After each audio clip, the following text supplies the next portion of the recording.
So on Twitter it said, what is the best Magic card name that would be best for a beer, basically. Okay. So specifically a Magic card, not like, of course, you have the best beer named after Magic with Red Beer Thank you. wins. Yeah. Yeah. But the best Magic card. So the first things I was thinking about, I'll give you a couple minutes to think about it, but the first things I was thinking about were like, I feel like lands are pretty good at meaning other things. Like, the Shocklands are good at, well, have you seen that thing where all the Shocklands are like referring to lady parts? Is basically what it is. No. Yeah, because all the Shocklands are like blood crypt or overgrown tomb and stuff like that. So I was thinking, okay, I feel like Hallowed fountain. yeah, temple garden, all that stuff. So Yeah. anyway,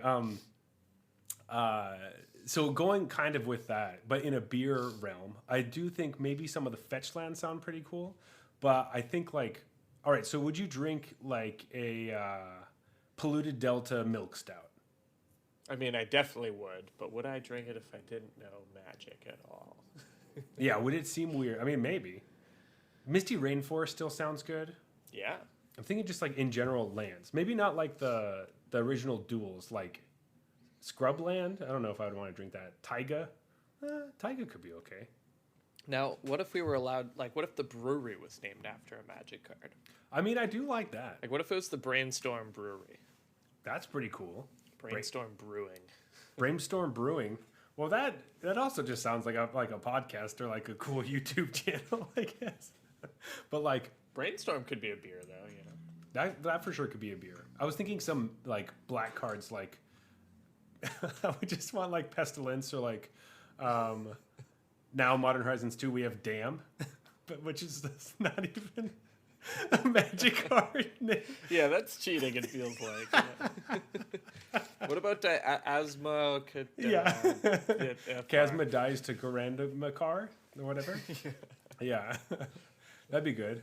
I think we hit the nail on the head there. I think that's probably maybe the best beer name. But anyway, I just thought, maybe this will be something we keep talking about throughout the episode. Oh, totally. I will get back to you on this. For sure. I know that there's the perfect Magic card name for a beer out there. I just don't know what it is. But we'll find it. Maybe. Dubious Challenge. Ooh. I kind of like that. Dubious Challenge would be a sweet beer name. Yeah, because it would be like if it was really high in alcohol. Yeah, it's totally like, are you sure? Okay, so far Dubious Challenge is the best one. I like that one the most. Also the best Magic card, so that works out. I don't know about that one. Hello and welcome to episode 34 of the Arena Regulars podcast. I'm Zach. And I'm Jeff. And we're your source for weekly drunken Magic the Gathering arena content. Yeah, basically just we're two regular dudes drinking irregular beers, talking about Magic the Gathering, and in particular, the client Magic the Gathering arena. Yes, and this episode we are talking all about Magic Slang. So different words that Magic players use that nobody else understands what they mean, but we have it's like our special little language, I guess. Yeah, I was going to say jargon, but I guess it's not jargon anymore because jargon has to be tied to like a professional, somebody's job. Oh, really? So now that no one can be a professional Magic player, it's no longer jargon. There you go. Yeah, it's like, you can't consider it jargon. Yeah. But first, each week we both bring a beer, we drink our own, then drink each other's, then rate them on a scale of bronze to mythic, and choose the best for last. So with that, Jeff, what is on tap?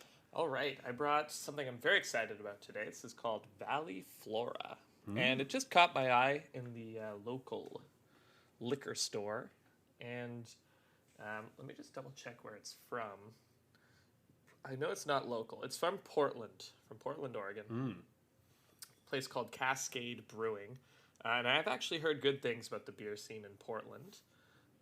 But it's a barrel-aged red ale with Pinot Noir grapes. Has a little 2017 stamp on the front here, so it's been aging for quite some time. And I just saw that, and we don't get awesome stuff like this into the local LCBO too often, so I just had to pick up a couple and do it on the show. What did you bring? I brought something that is very local. This is from Side Launch. It's their Cherry Wit, which is, of course, a wit style. And it's 5.4%. And there are cherries in like a stained glass thing on the can. So very normal. Yours is quite eccentric and exciting, so I'm excited to try that one. Yeah, I went a little fancy this week. Just a little, but yeah, I like it. It's good. It's like a dubious challenge. Yeah. This could have been called that. You know, It could have. This is like half beer, half wine. It's 10%. Yeah. Magic news. Always the news right after we right after we release an episode. Last week, out of nowhere, just out of nowhere, WotC decides they are going to ban Time Warp in Historic. Well, I mean, to be fair, we send them the unedited script of our episode. They consider what we have to say, you know, and they was like, oh well, Jeff was thinking maybe ban just Time Warp, and yeah, and so Zach was like, don't ban anything. So that was great. Always fun, little surprise. But it's literally twice in a row that they've banned it on the day that our show where we talk about whether they're going to ban something comes out. Yeah, and it's always us talking about how they're not going to ban something. They're going to wait to see if... Maybe we should just call for... Every episode now we just say, oh, this card's banned now. And hey, to be fair, last time we said they're not going to ban Brainstorm. That's true. Which they didn't do. They didn't do that. And the time before that, we said they're not going to ban Tainted Pact, which they didn't do. That's true. Yeah, okay. So we know what they're not going to ban. We just don't know what they are going to ban. Okay. We just couldn't also anticipate the ban. Yeah. So, I mean, as far as the ban goes, I'm like kind of whatever about it. I don't know. I wish that they waited a little bit longer so we could at least try, you know, let the metagame find its way to like parity, but I guess they felt it was too important to get rid of right away. I don't know. I think this is totally reasonable thing to do. Like I was talking about last week, you know, either ban nothing or just ban Time Warp. Mm-hmm. And the reason is just because it lets some of their player base know that like they're not just going to do nothing. You know, it makes makes people think they're taking action, but it doesn't really stop what a lot of people consider to be the main culprits or what have you, because they want Historic to be like a fun format. Remember that Historic was never supposed to be competitive. It's only been competitive because the pandemic forced them to, if they wanted to do anything other than Standard, it's a competitive format, they needed something. So originally Historic was meant to just be for fun. And so now they're like injecting all these super powerful cards, and that just seems in line with their original view of Historic. Of, hey, let's just give a whole bunch of really powerful cards, and we'll ban them if they get too bad and they're ruining players' experiences, but it's not that important that we keep a steady ban list because it's not a competitive format. Yeah. So. Well, I mean, like, because originally they wanted to have like a suspension list, and then they get banned, and it's like goes through that. They've kind of thrown that out the window. They're just going straight bans. Yeah, they just straight banned it. Yeah. Which I'm fine with. Like, the suspension list mainly meant it was going to get banned anyway, so it didn't really matter. Plus, it's totally pointless. You're allowed to just remove something from the ban list. So. Yeah, exactly. it just means, hey, this card's banned except for you don't get wild cards for it, is what that suspension list means, basically. It's just sucks. People caught on, and so they stopped doing it. Yeah, so, yeah, I mean, this is big because it's the first card that they banned from Mystical Archive besides the pre-banned ones, but... Correct, yeah. So that is... big because we were talking about Tainted Pact, and they're like, well, they don't want to ban any of the new cards that just got injected into the set. They'll ban an old card that's been around. So they didn't do that, which is great. Awesome. I guess it is nice to see that they are living by their word, which they said when they put Mystical Archive into Historic, they were going to keep an eye out on it and actually ban cards. And this time they actually did. So, okay. They're doing what they said they were going to do. You can't get mad for that. Awesome. Glad. Whatever. I whatever. I'm ready to talk about something else, I guess. Yeah, but they didn't ban Brainstorm, so we still got a Brainstorm. We still got Brainstorm, but I am perfectly fine with that. Although I think there were more excessive iterations in the top 8 than there were Brainstorms. So yeah, what really is the problem enabler that needs to go? Yeah. Maybe. I don't know. We'll see. Anyway. Brainstorm's just blue. Yeah, exactly. So let's get some like blue-black decks, and blue-green decks. Why is it always got to be blue-red? Let's just figure some stuff out. I don't know. Anyway, let's move on to our main topic for the evening: magic slang. Vernacular. Magic words, I guess. I don't know. Yeah. Okay, I want to start from the beginning. So when I was Take us all the way back. Yeah, take us all the way back. So when I was playing when I was a kid, I didn't really know any slang. I didn't have. It was just the cards that we had, and we called them what they were, and maybe my friends had jokes about it, but I wasn't part of the tournament scene. I wasn't playing with a bunch of people I didn't know, so like I wasn't privy to any of these things. I don't know if you were, if you knew about these when you were younger. No, totally. Like if anything, it was not only did I not know the slang, I didn't know what the words on the cards even meant. Like, I didn't know what your mana pool was really and stuff. Yeah, so for the most part, it was just trying to learn what the actual names of like playing the game was, and like just that your deck is a library and stuff like that. Then when I eventually had come back into Magic, there were all these words that I had no idea what they meant. Like I was even around for like Ravnica and stuff, but I didn't realize people actually used those words. Like totally. I came back later and it was just like everyone would spout out deck names with like all these Ravnica things and cons and shards, and I was like, I'm not keeping up with anything that's going on. So that was, I mean, it doesn't matter how long you've played Magic or whatever, depending on how you experience it, you may not know some of these terms, I guess. I already told you, Zach, I'm playing Sultai Sidisi Whip. Why do you keep asking me what's in my deck? I'm like, I don't know what those cards are. I don't know what colors you're playing, right? Anyway, the first thing I just wanted to talk about was the colors, obviously. So everyone knows about the colors, and they are in a specific order. It's Wooburg order, which of course is white, blue, black, red, green, and blue is always represented with a U. This is mainly used in internet things or by the design team when they're making cards. But if you talk to somebody online and they try to explain what mana cost is, they'll use U for blue, which took me longer than it should have to understand what that meant. Totally. Well, it's just black has the same first two letters, and comes before blue alphabetically, so it gets the B. And blue, well, you can't use a B because that'd be black. BL doesn't really help you out because it's also black, so you need the third letter. But like, why isn't black just A? Well, I mean, that would just have no B's. Yeah, maybe because it does sound like Wooburg doesn't sound as weird as like Wabarg. Would be pretty weird.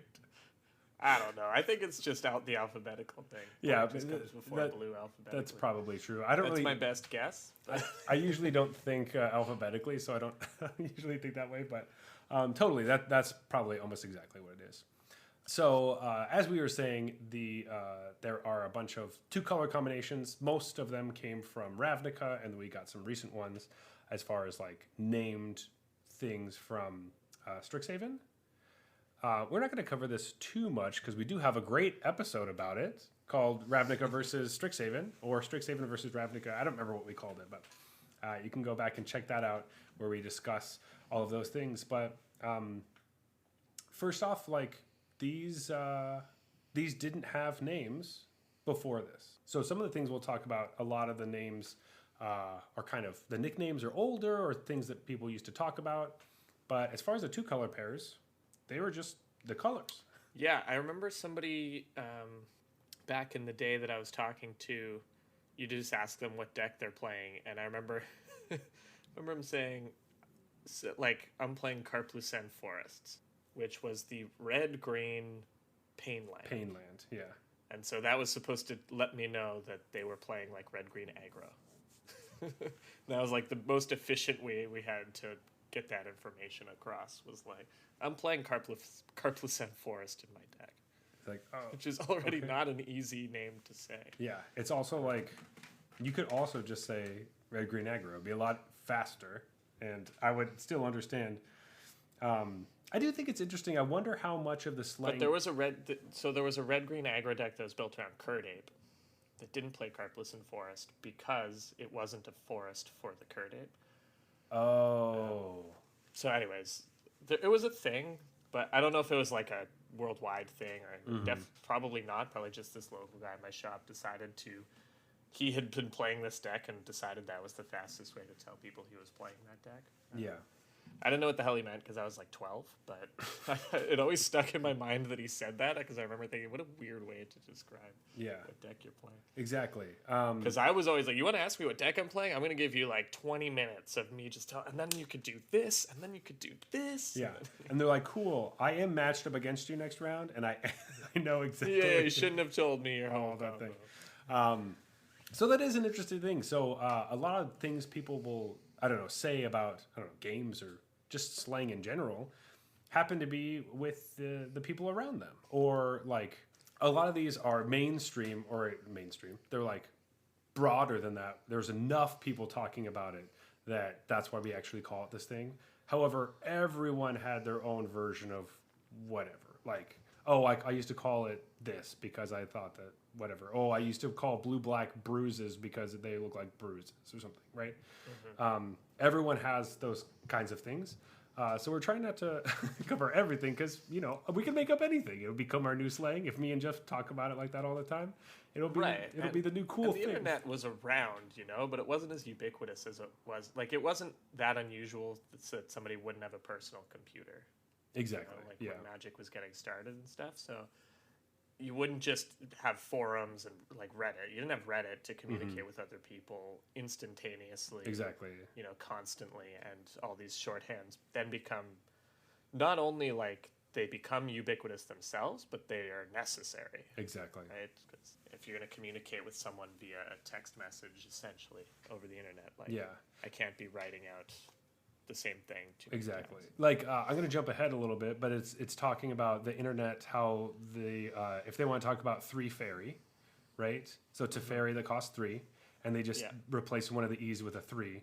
That is something. Usually the first one I've seen. Yeah, usually the first one, and that's just one of those things that we probably wouldn't have had without like people trying to talk about it on Twitter or Reddit or whatever. I actually remember listening to a podcast where they were talking about Teferis. And I remember them saying Teferi 3 and stuff. And my initial reaction to that was the third Teferi that has come out would be Teferi 3. So I was like, which one is that? Like, which one are they talking about? And then I'd have to think, and then they're like, Teferi 5. It's like, Teferi 5? Are there 5 Teferis? Which... Is that the most? I guess that's the most recent one from War of the Spar. But then it just became clear that they were just saying Teferi, and then it's mana value after that, and that was how they were referring to them. Yeah. And those were the only 2 they talked about because they were, the most important spikes. Ones. Yeah. And so we will. But I remember just being super confused by that. Yeah, I mean, like it is. I've confusing. never heard it said that way before. And everyone has those moments of like. Obviously, in any situation, no matter how old you are, you've been in a conversation where someone says a word that you don't know what it is, even if you feel like you're part of that community, and then you eventually have to be taught. So now... Actually, at this point in my life, I've learned every word, every context that every word is used in. Yes, absolutely. Until, like... It's really bad when, like, the young kids start, like, saying words that you don't understand or don't care to ever learn.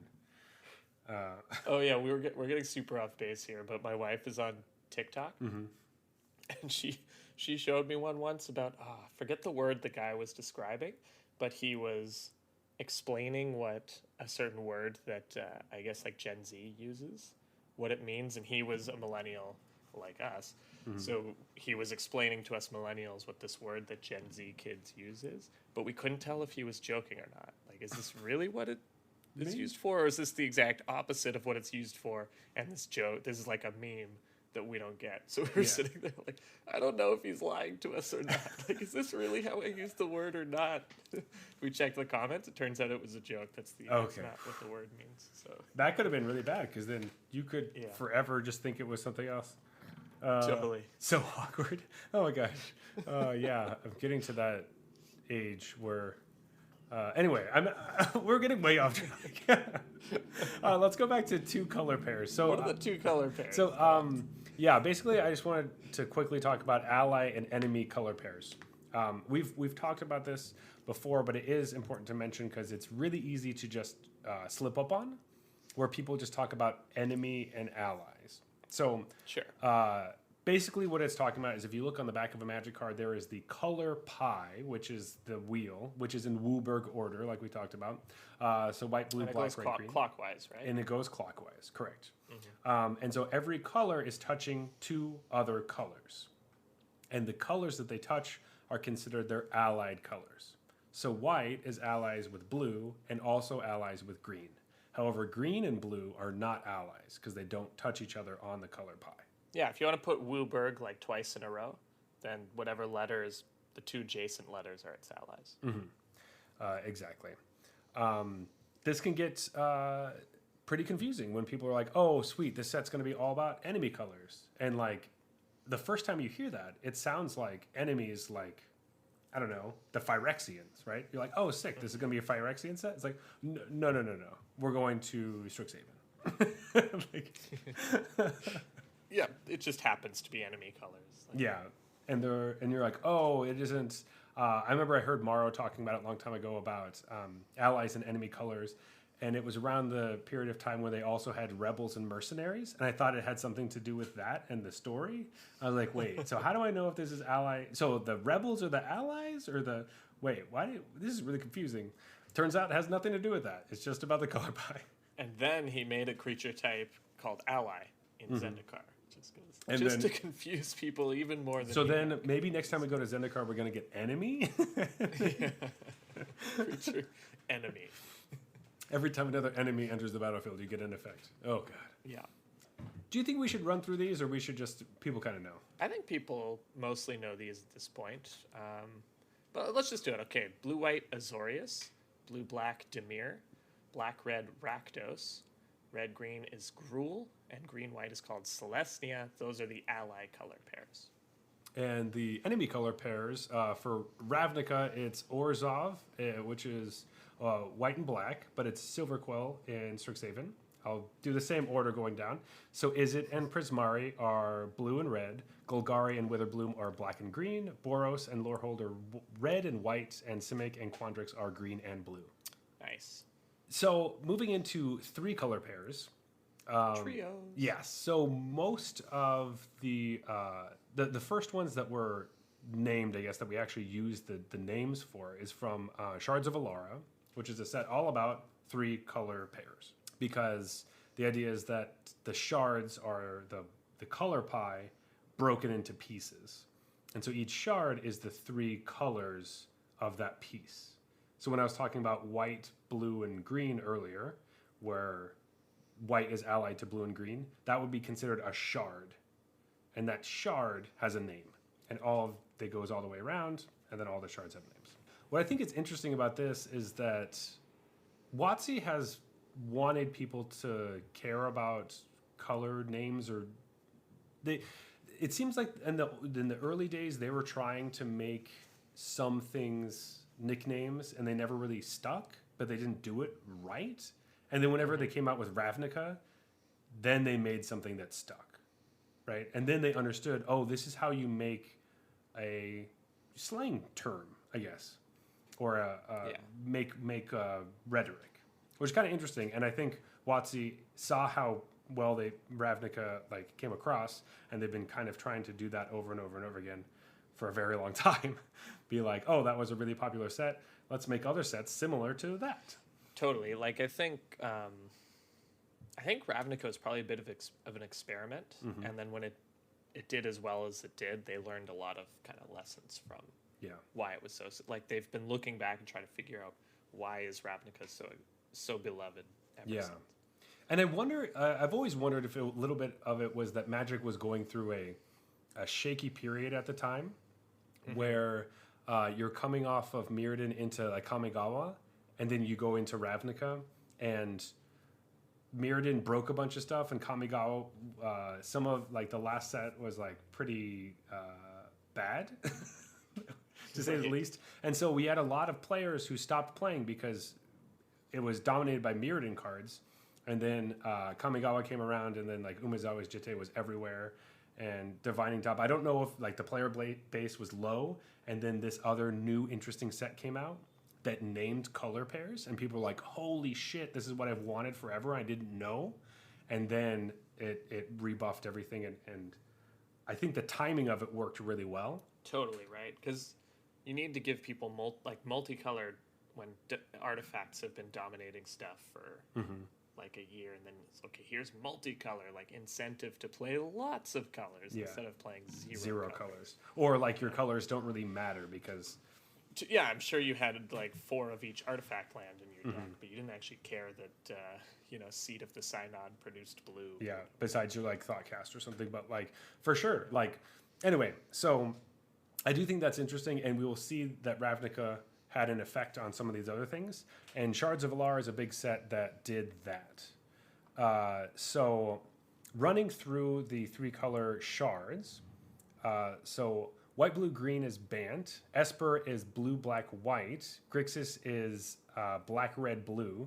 And Jund is red, green, black. Naya is green, red, white. Yeah, and to just say about the shards again, if you just pick any color, and then add its 2 allies, that will always be a shard. Yes. That's the way to kind of build them. And so, for example, Bant is you can think of it as the white and friends shard, because it's white and its 2 allies, blue, green. Exactly. And it usually focuses on that main color is the most dominant of the other colors. Right. So Esper, blue is the most dominant color because white and black are its allies. So blue tends to be, it has a stronger, I guess, allegiance to blue as opposed to the other ones. Now, the other ones, you could pick a color and choose its 2 enemies. That would be another way to build a 3-color pair. Exactly. And those are what we call wedges. And these are super interesting to me because these kind of all had names, but they weren't sort of set in stone before Khans of Tarkir. And I played before Khans of Tarkir a little bit. And then I played during Khans of Tarkir, and then now the Khans of Tarkir names have just taken over, and that's what everyone uses. So let's go through the Khans, or the wedges named after Khans. So you have Abzan, which is white, black, green. Jeskai, blue, red, white. Sultai, black, green, and blue. Mardu, red, white, and black. And Temur is green, blue, and red. And a couple of these just had like names already that people use, and sometimes in really old formats people still use those names because they've been playing for 30 years or whatever, 20 years, and like Abzan is pretty ubiquitously called junk in the early days before Khans came out. And I always thought that this was like, oh, it's bad Jund, so it's junk because it's like black, green, and white instead of black, green, and red. And Jund was pretty dominant for a while, but it turns out this junk name actually came before Jund, like Shards of Alara, came out. So this junk name has just been what black, green, and white has been called for 20 years forever. Yeah. Which is so funny because for the most part the other names refer to the colors that they represent, or at least the color words or those kinds of things. But I like junk because it's just talking about the cards, what they do. It's like, oh, they don't really work well together, kind of, but like... It's just a bunch of junk. I don't know. It's a bunch of junk, right? And that's what I love about that. Because the other ones are like, so Jeskai, which is blue, red, and white, people used to call USA, because it's just, that's like the flag. Sure. Okay. There's a lot of other countries. And the game is from, the U.S. The U.S., yeah. There are a lot of countries that could also represent that, so you could say France or whatever, but... I'm sure if the game was created in France, that's what it would be called. Yeah, totally. But same with, like, Sultai was bug because black, blue is U, and then G is green, so bug. Okay, that's easy. One that I thought was pretty fun is that people used to call Mardu.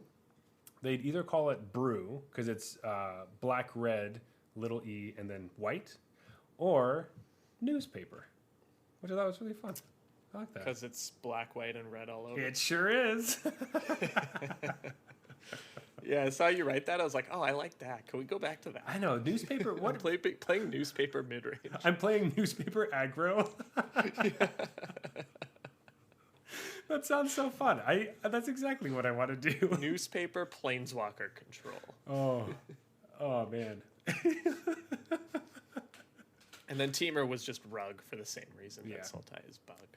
So I do like the cons. It's nice that we have some more interesting names because Bug, Rug, Brew. Definitely though, but when it came out, I thought they were kind of weird sounding, like Abzan and Sultai. I was like, I don't know if these are going to catch on. I definitely could but not. Now they seem totally normal. So. Yeah, I could not remember them for the life of me when I first, because I started playing again more seriously after cons came out, and people would talk about it as if I was supposed to know.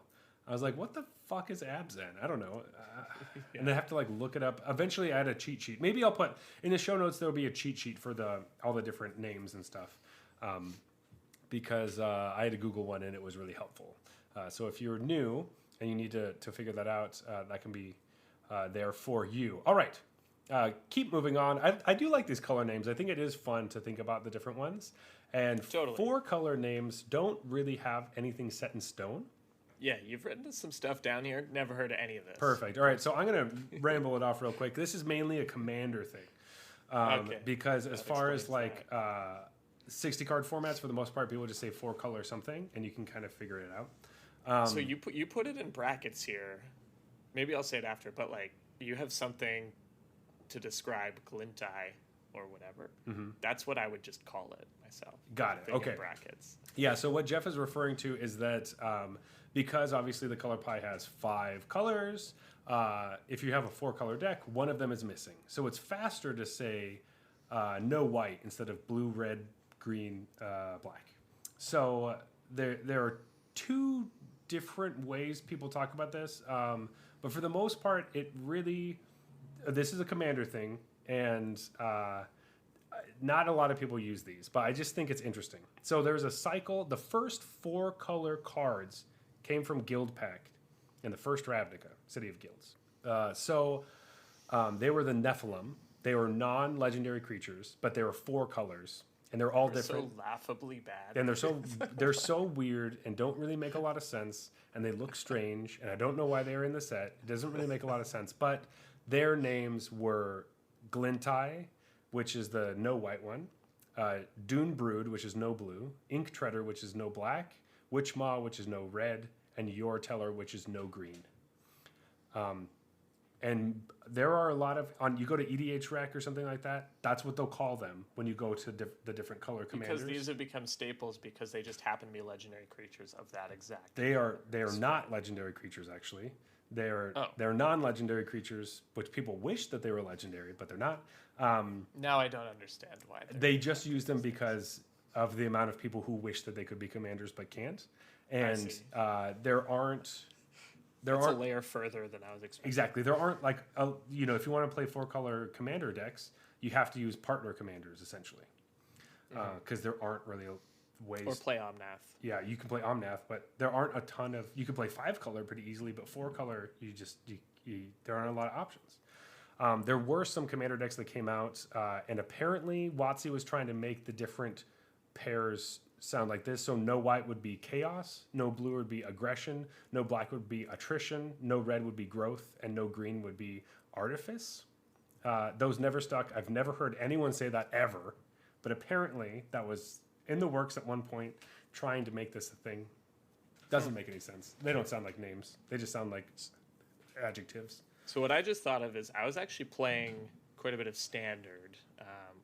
This was when like Cons was still there, and I remember Magic Origins had come out.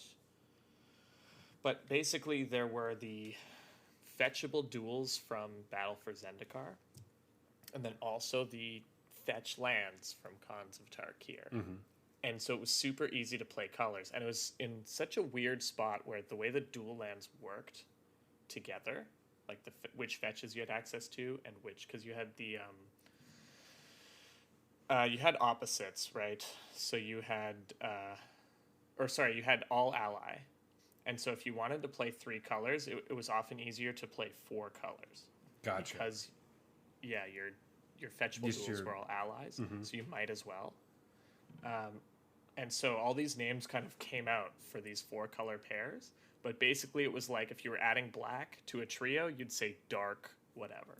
So if Right. I would be like dark Jeskai is no green, you know? Right. Or like if you were adding blue, you'd call it wet.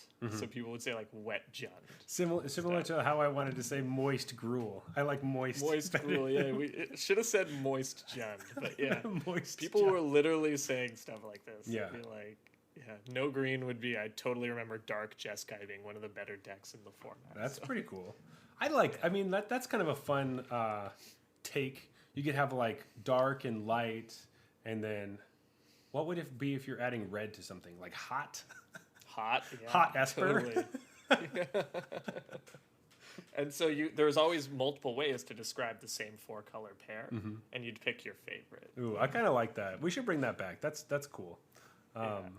Because like a lot of these, obviously like the 4-color ones, if someone walked up to me and said, "Oh, Ink Treader deck" or whatever, I still would have no idea what they're talking about. Right, yeah. Because that's Or like altruism aggro. yeah, like what the fuck? I don't know what you're talking about. So anyway, those seem to be a failure, and we're waiting for different ones. But for now, you get to kind of make up whatever you want, which is great. I don't know what when you add green to something. I don't know what the name was for that, but What like I don't know, tree, wheat, verdant. I don't know. Anyway, 5 colors, easy. You know, you say 5 color, it's great. 5-color. It works pretty well. You just say yes. What colors Yes. are you playing? Yes. All of them. I'm playing that. But you know, people will say Wooburg. They'll say Rainbow. I've heard Domain, which I don't like very much because that's just a mechanic that talks about that. It would be similar to be calling like Sunburst or something. I don't want to call my deck Sunburst if I'm not playing Sunburst cards. Well, Domain was specific to you wanted to play all the basic land basics. types because that's what that Cares about. deck did. And Whereas Sunburst. Sunburst to me makes me think you're playing like an artifact deck, and so you're just playing all the 5 colors to get your value Sunburst on stuff. your Sunburst. Yeah, that is true. But I don't know. Domain seems okay. I'm not really into it. Rainbow is more fun, or literally just 5 color. It still works perfectly fine because it's just so simple. I'm never gonna call or I don't even know. It just works well. I like it. Yeah, those are the colors of the color pie. Wow. You know what? I've been playing Magic for so long, and I never ever get tired about talking about colors. Yeah. I think that's a great Just part like of the Mark game. Rosewater, man. Yeah, it's so fun. And how they bend or break or different things. It's great. I love it. It's obviously one of the most exciting or attractive parts about Magic. So Totally. And it's had the most effect on like other games, I think, where just every game has factions now when it comes out. That's just a thing. yeah, exactly. Because it's cool. What can you play? What can't you play? Making those decisions. How do I mix them together? Awesome. Right. But that kind of comes into player types. What kind of player are you?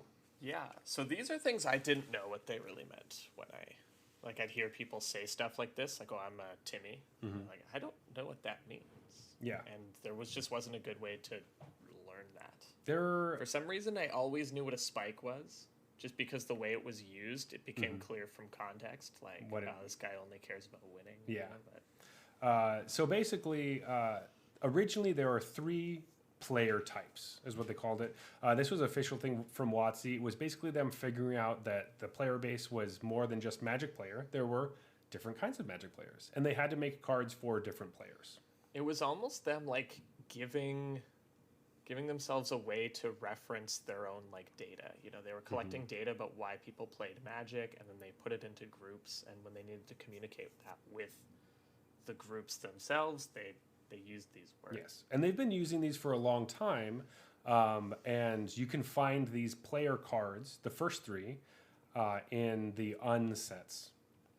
So the first unset had Timmy, and then the second one had Johnny, and the last one, most recent one, had Spike.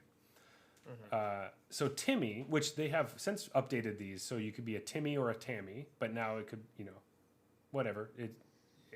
It does sound like it has genders, but it's really they're just trying to include as many people as possible. But anyway, so you could be a Timmy or Tammy who is basically playing for the experience of playing.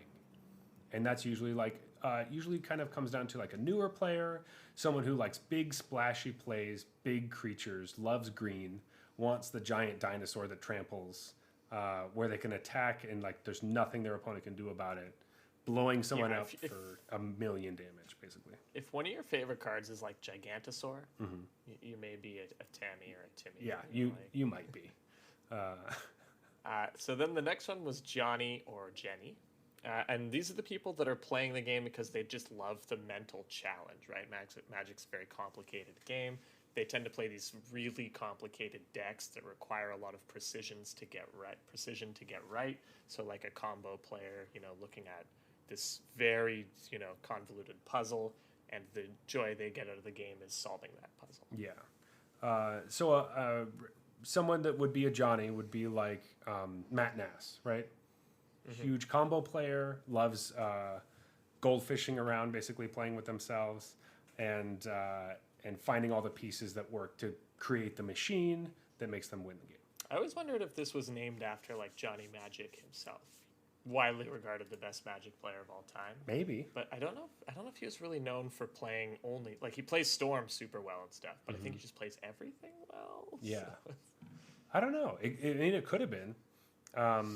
I'm not quite sure where. John Finkel is who I'm talking. Yeah, about. John He's Finkel. Yeah, I'm not exactly sure. That could easily be why, but who knows? We'll have to ask Wizards, I guess. But the third one of the original, there are more than this, but is a Spike. So Jeff was talking about this earlier. This is a player that is playing for the trophy. This is a tournament grinder, someone that wants to play the best deck and have all the best cards. They're very aggressive and competitive, and they're playing to win. right. So this has been used a lot as like a negative in a lot of settings. For myself, have definitely identified as a non-Spike a lot of the time, and was very thought of myself as I'm not really that competitive. I just like playing for fun or whatever. But the more you say that, the more you kind of feel animosity to someone who would be like that. Sure. But then the more I've gotten into like playing more competitively, it's been like, no, this is great. This is also super fun. It's just a different type of fun, and I'm just using cards that are stronger, and I'm evaluating things differently than I used to. And the purpose of the game is just changed for me, but like that's not a bad thing. Yeah, and I think that's part of why these player types are useful to have around. It's like some of that animosity comes just from when two players who are looking for totally different things out of the game play each other. If I'm trying to build my super jank combo deck, or like if I'm just building a brand new deck, on the ladder, and I jump in and I get paired against mono red, like I'm kind of like, because not because I'm upset with this player for playing mono red or whatever. It's nothing like that. It's just I won't learn much about my deck because this game is going to last like 4 or 5 turns, and I won't learn if my interactions that I thought were cool are actually good, or like maybe I'll win, maybe I'll lose. I don't know, but I guess I'll learn if my deck can handle mono red. That's about all I'll learn. So I totally get that feeling of I'm trying to do something cool, and this person's just smashing me, quote unquote, not doing the cool thing. Yeah. Yeah, but you can't hold it against that player. Like we're playing on a ladder in this case, and that player is trying to rank up the ladder just like I am. So they've just brought a different weapon to the table here. Yeah, totally. And also like, hey, like I don't know if it comes down to evaluating cards, and you're like, oh well, this card's trash. Like this card sucks. And then a player who plays a different way, or is like, that's my favorite card. Like, why would you say that is trash? Yeah, I get that a lot with Dubious Challenge. Well, that card actually is trash, though. Yeah, and it actually is my favorite card. Yeah. But yeah, so for a long time, those were the 3 original ones: the Timmy, Tammy, Johnny, Jenny, and Spike. However, recently they've kind of added some more. I don't know if this has been really official, but it's kind of been coming through the works, probably through some of the surveys that they've been doing or different things. But this is a new distinction that I was kind of new to actually since researching for this episode. And it seems to like kind of pinpoint a lot more people than I originally had thought. Yeah, we're talking about Mel and Melvin. So these are the people that are playing for all of the cool different interactions that can happen in Magic, right? So these are the people building these decks. They're not necessarily all in combo decks. You know, it's not these hyper convoluted looping combos that the Johnny or Jennies are into. It's more just like these really synergistic decks where, you know, things react to the other things you're doing, and you're trying to show off these interesting mechanics, or often it's like stuff that other people might have missed, and you're like, hey, this is actually pretty good. You know, it might not be Adventures tier 1 obviously good stuff, but like, you know, Mutate's pretty good. Mm-hmm. Yeah, so these people have been given a name, Melvin. I think a lot of them used to just be scooped under the Johnny Jenny like framework. Yeah. Of they just play like interaction or like combo decks that are complicated. But like I actually identify with this a lot more than with Jenny. Yeah, I agree. Personally, I agree. This 100% looks like Dubious Challenge to me, right? This is me. Yeah, it's like, hey, I want to build this deck because it has a cool card and it could do some powerful stuff, but it's not maybe the fastest way to kill you, or it's not the most complete combo, I guess. But and it's also maybe not the biggest splashy thing. But yeah, I think I'm really happy that they added this because a lot of the times I felt kind of in like, oh, I'm a mixture between a Timmy and a Johnny, but more Timmy maybe. And then sometimes if I draft, I feel like a Spike. But yeah, I think the Mel and Melvin, that's good. I like that. I'm definitely like a Melvin Spike. You know, I play to win and I like to play in competitive events, but I like to bring these kind of off the wall decks or doing these fun like interaction based things. Like I think the most fun I'll have is joining a competitive event and doing reasonably well with a deck that is, you know, described as a Melvin deck. Yeah, exactly. That would be like the most fun I could have in Magic. Exactly. And then the last player type is a Vorthos. So this isn't even like a person's name necessarily. It's just a Vorthos player, I guess. Yeah. And this is someone who's playing for the story. So they love... Yeah, our fans will know this well. Yes. We do Drunken Vorthos episodes.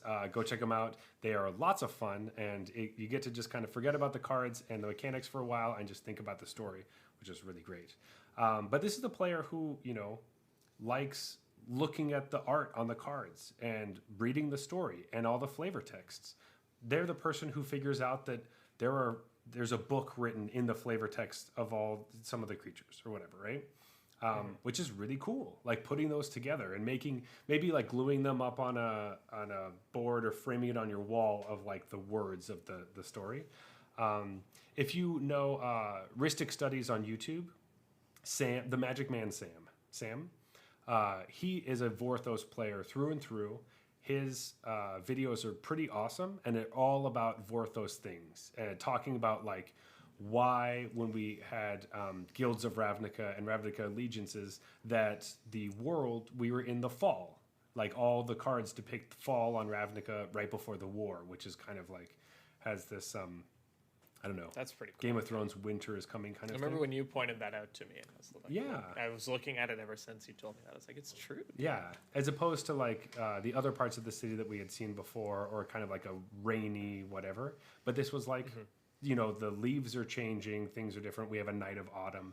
Those kinds of things are what really satisfy that player. And I do think that there are a lot of Vorthos parts of me that I really enjoy knowing those kinds of things and seeing the callbacks and I like that the art for this card depicts this character that does this or whatever.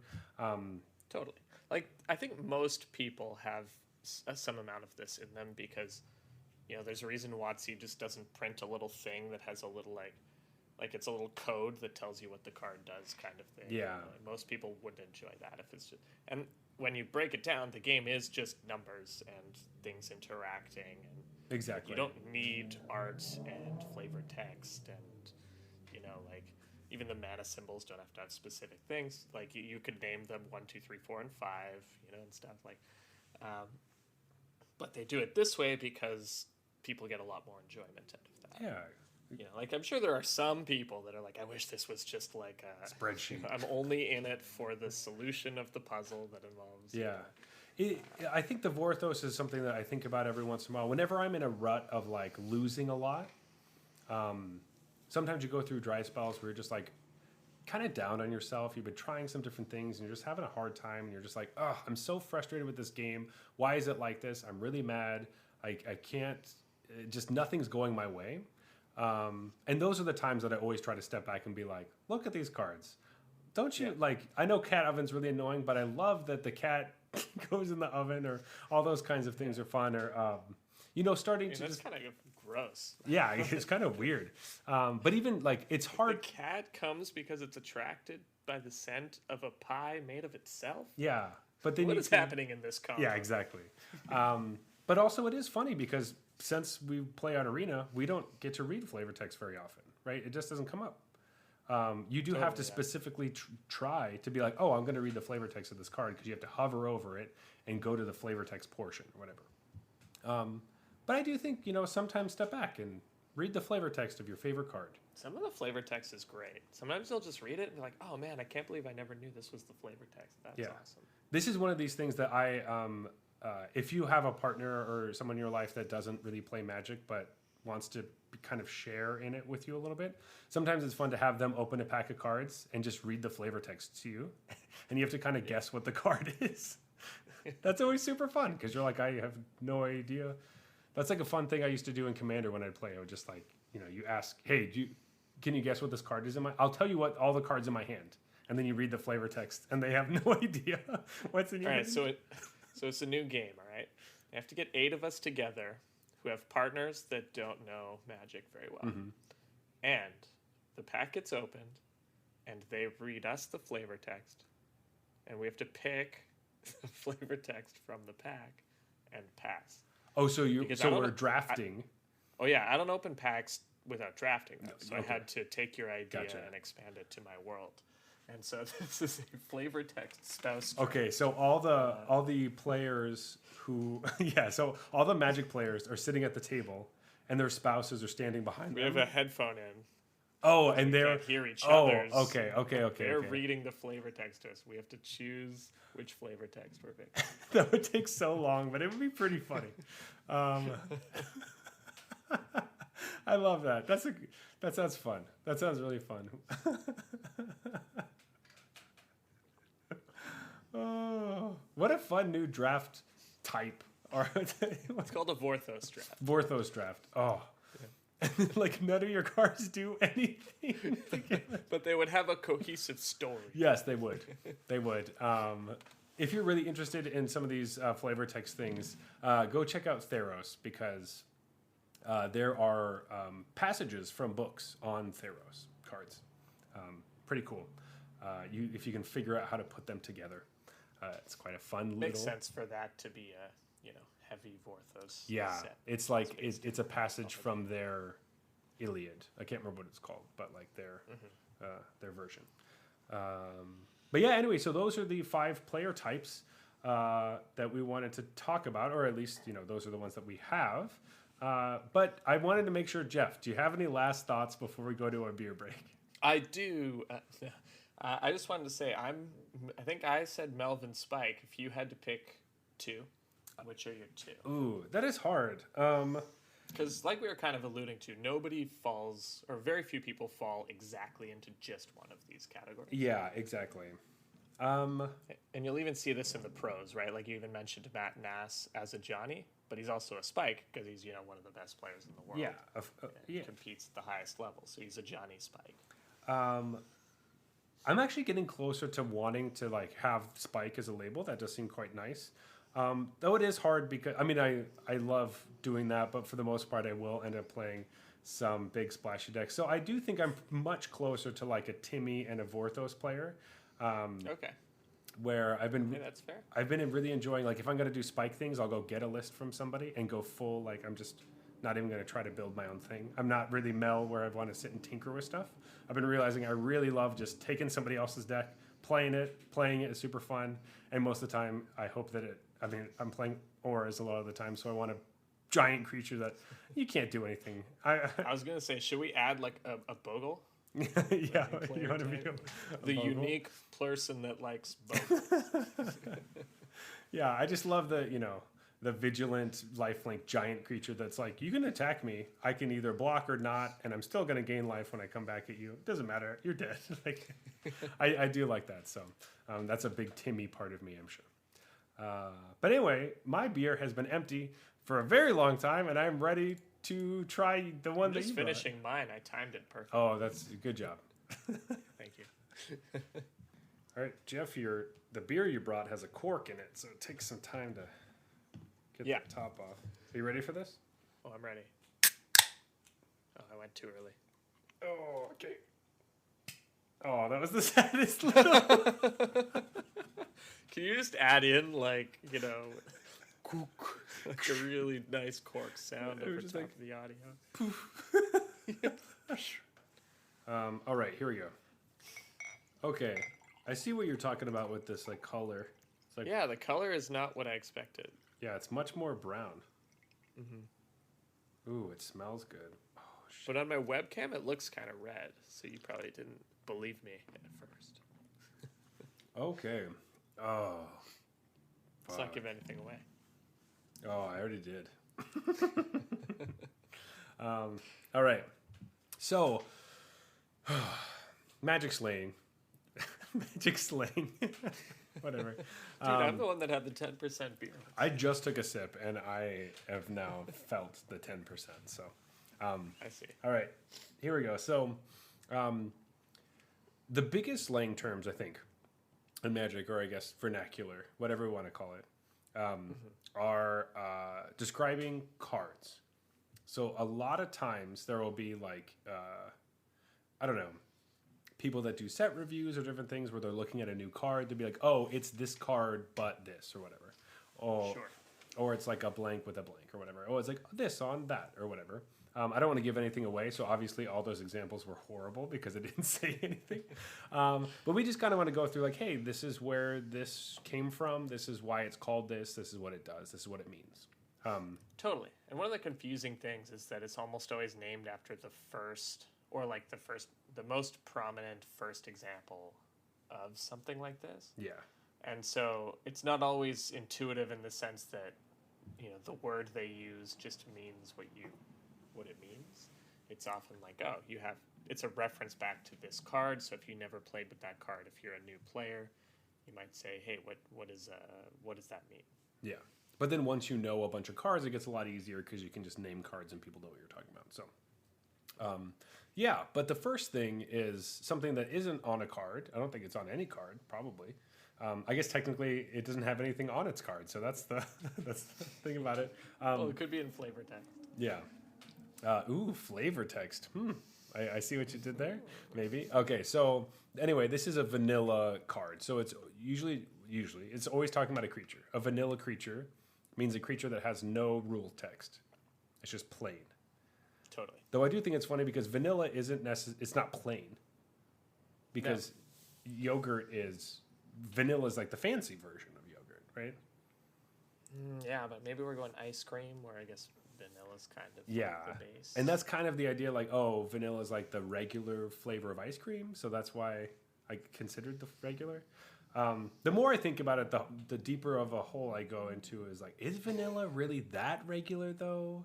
Because anyway, but yes, they're called vanilla creatures, and then also every once in a while you'll hear French vanilla, which is a creature that has a keyword that you see all the time, like flying or something.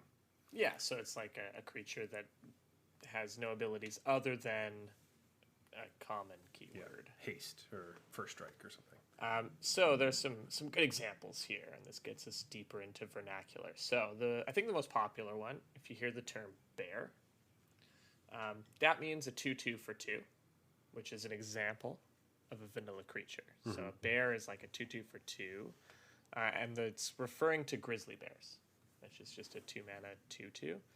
That was vanilla, no abilities. Yep. Now, as we'll get into a bit later, like even stuff with abilities, you'll often say like, oh, it's a bear that does this or whatever. So the bear part describes the base power and toughness to cost. Yes. And there are a few things like that. So an example is a gray ogre. Well, this is named after the card Gray Ogre, and it means a 2/2 for 3.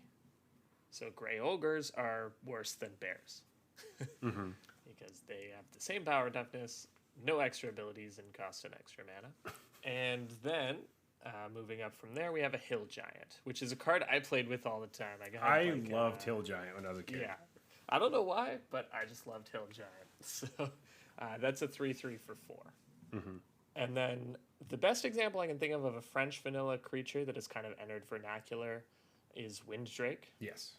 So that is a 2/2 flying for 3. You'll call a Winddrake because that's just kind of the card that does that. So a good example would be like when people saw Frost Trickster in Strixhaven, they're like, that's a Winddrake.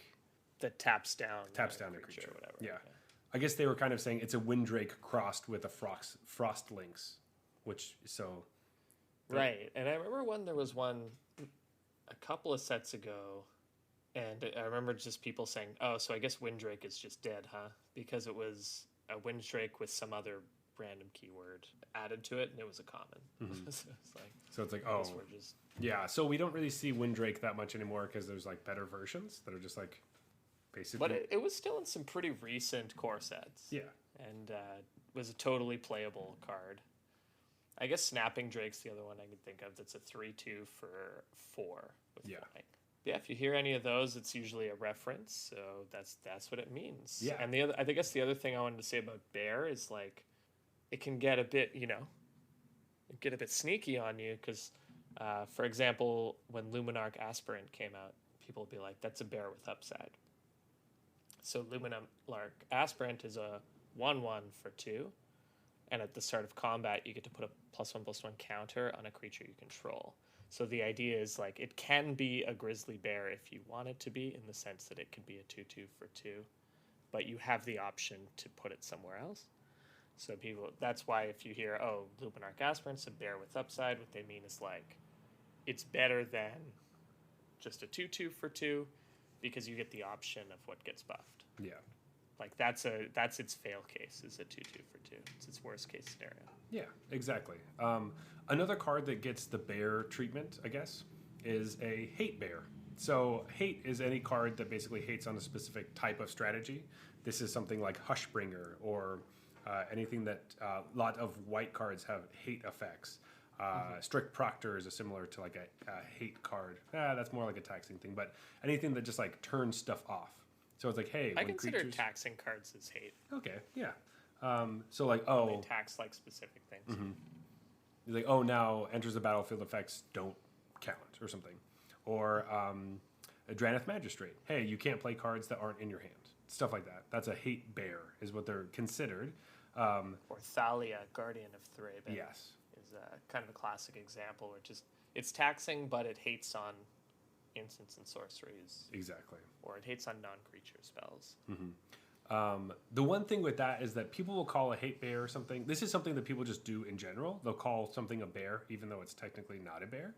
Right, it's not a 2/2. It's not a 2/2. Yeah. It's like, okay, well, Drannith Magistrate is a 1/3 for 2, but it has a hate thing, so people just say, Thalia is a 2/1 first strike. Yeah, it's like, okay, well, they still call them hate bears. So hate bears can be... They just call it a bear because most of the time they're 2 mana. It's just like one of those things. And it's even kind of grown to just encompass a strategy. So like, even the Celestia Company deck that was popular in Historic for a while, I consider that a hate bear strategy because it plays those. The idea is I'm going to play creatures that will attack and block. They're not the most aggressive. I'm not going to kill you as quickly as possible, but they're going to slow you down in some other way. So even though a lot of those quote-unquote hate bears actually cost 3 mana, like Redain, God of the Worthy, or Paolo's card, or the Archon. The idea is I'm slowing you down by hating on the things that your deck does while attacking you. Yeah, so that's when it gets a little bit different. The power and toughness is change around. Though if you call something specifically a bear, sometimes people will get Get Like, specific, yeah. yeah, get specific. Like, oh, you could have a zombie bear, basically. That's just like a 2-mana 2/2 zombie. And you're like, yeah, that's a bear. But if you have a zombie that's a 2/1, people will be like, well, that's not a bear. Don't say it's a bear. You know, or if it's like a 2-mana 3/4 first strike, I wouldn't be like, oh, it's a bear that has +1/+2 in first strike. Yeah, it's like There's no, not a bear it's then, just don't just it's not a bear. Just Also, don't that do card's awesome. We should Yeah, that sounds like an amazing card. It's like holy shit, what the fuck? What's the downside? Like every That's why they upkeep, didn't hire me at lots of for card design. like every upkeep you have to like sacrifice a land or something. Well, here's the downside. It costs black green. So you won't top 8. That's great. All right, so this is a card. This is a thing. We're gonna start in like types of cards now. Yeah. And this is one that me and Jeff have fought over once, which is pretty fun. But for the most part, Jeff's right. I'm just gonna technically I'm right, but really when you talk about it, Jeff's right. So this is a tutor. Yeah. So a tutor is basically a card that lets you search your library for a card. This comes from Demonic Tutor, which is 2 mana to go search your library for any card and put it in your hand. And that's basically what a tutor is. Basically, every card in your deck costs 2 more, and you just get it and play it. That's kind of what it feels like. Yeah. I feel like there's no like type of magic you could be into where you won't have encountered the term tutor, right? Like it'll come up. It will come up. So this can be used in a lot of different ways. So Jeff, would you like to explain what tutor means to you? Okay, so for me, And a most tutor, people. like if I say it's a tutor, it's a card that goes and gets something out of my library, but it has to give me some sort of selection to be a tutor or specificity. Like for example, if I play something that says, hey, go and get a forest out of your deck and put it into your hand, I don't think of that as a tutor because sure, it lets me search my library for a specific card and get it, but I have no option about what the card is. So to me, a tutor is something that gives you some amount of option. But the weird thing is that people will say, this card tutors this card out of your deck. So if I use it as a verb, then I'm understanding that tutor as a verb just means go get something specific out of your deck. Yeah, so basically you're saying that a tutor is a card that lets you get basically any card out of your deck. Or the type is like you can get a creature or you can get a instant or something. Right. Like I don't know exactly where I would draw the line. You know, like I don't think I would allow, like I don't think of Evolving Wilds as a tutor, you know? Yeah. But so I think since we were talking about this, because for the most part, I think that you could make a case saying that any card that lets you go get a card from your deck, search your library for a card, and put it into your hand would be considered a tutor. However, if it's on a land or something, it does feel more like a fetch. So you're fetching up something, and you're using the verb fetching, right? So Evolving Wilds fetches up this thing. If you have another onboard card that goes and get another card that's the same name as it or something, you fetch up that card. But anyway, so for the most part, it means go get a card from your deck or from outside the game, I guess. Or no, that's not. No, that's a wish. Anyway, sorry. But you could say that a wish tutors for a card from your sideboard. That's true. Okay, you could say that, right? That's what's confusing. Is like if somebody said, if I said, what does that card do? And they'd say it tutors a basic land. I would know what the card does. You know what I mean? Yeah. So it's like. So it is confusing. So if you're talking about a card as a tutor, most of the time people are expecting you to mean like, oh, a tutor is something that gets whatever you want. However, if you say, oh, it tutors something in a verb, most people will just completely be like, yeah, that's fine. That makes sense. Right, because there's no ambiguity. You're telling them what it tutors. Exactly. What it goes to search up. Yeah. So. Anyway, that's kind of a long-winded way around tutors. This is funny because we've had this like argument before over Discord.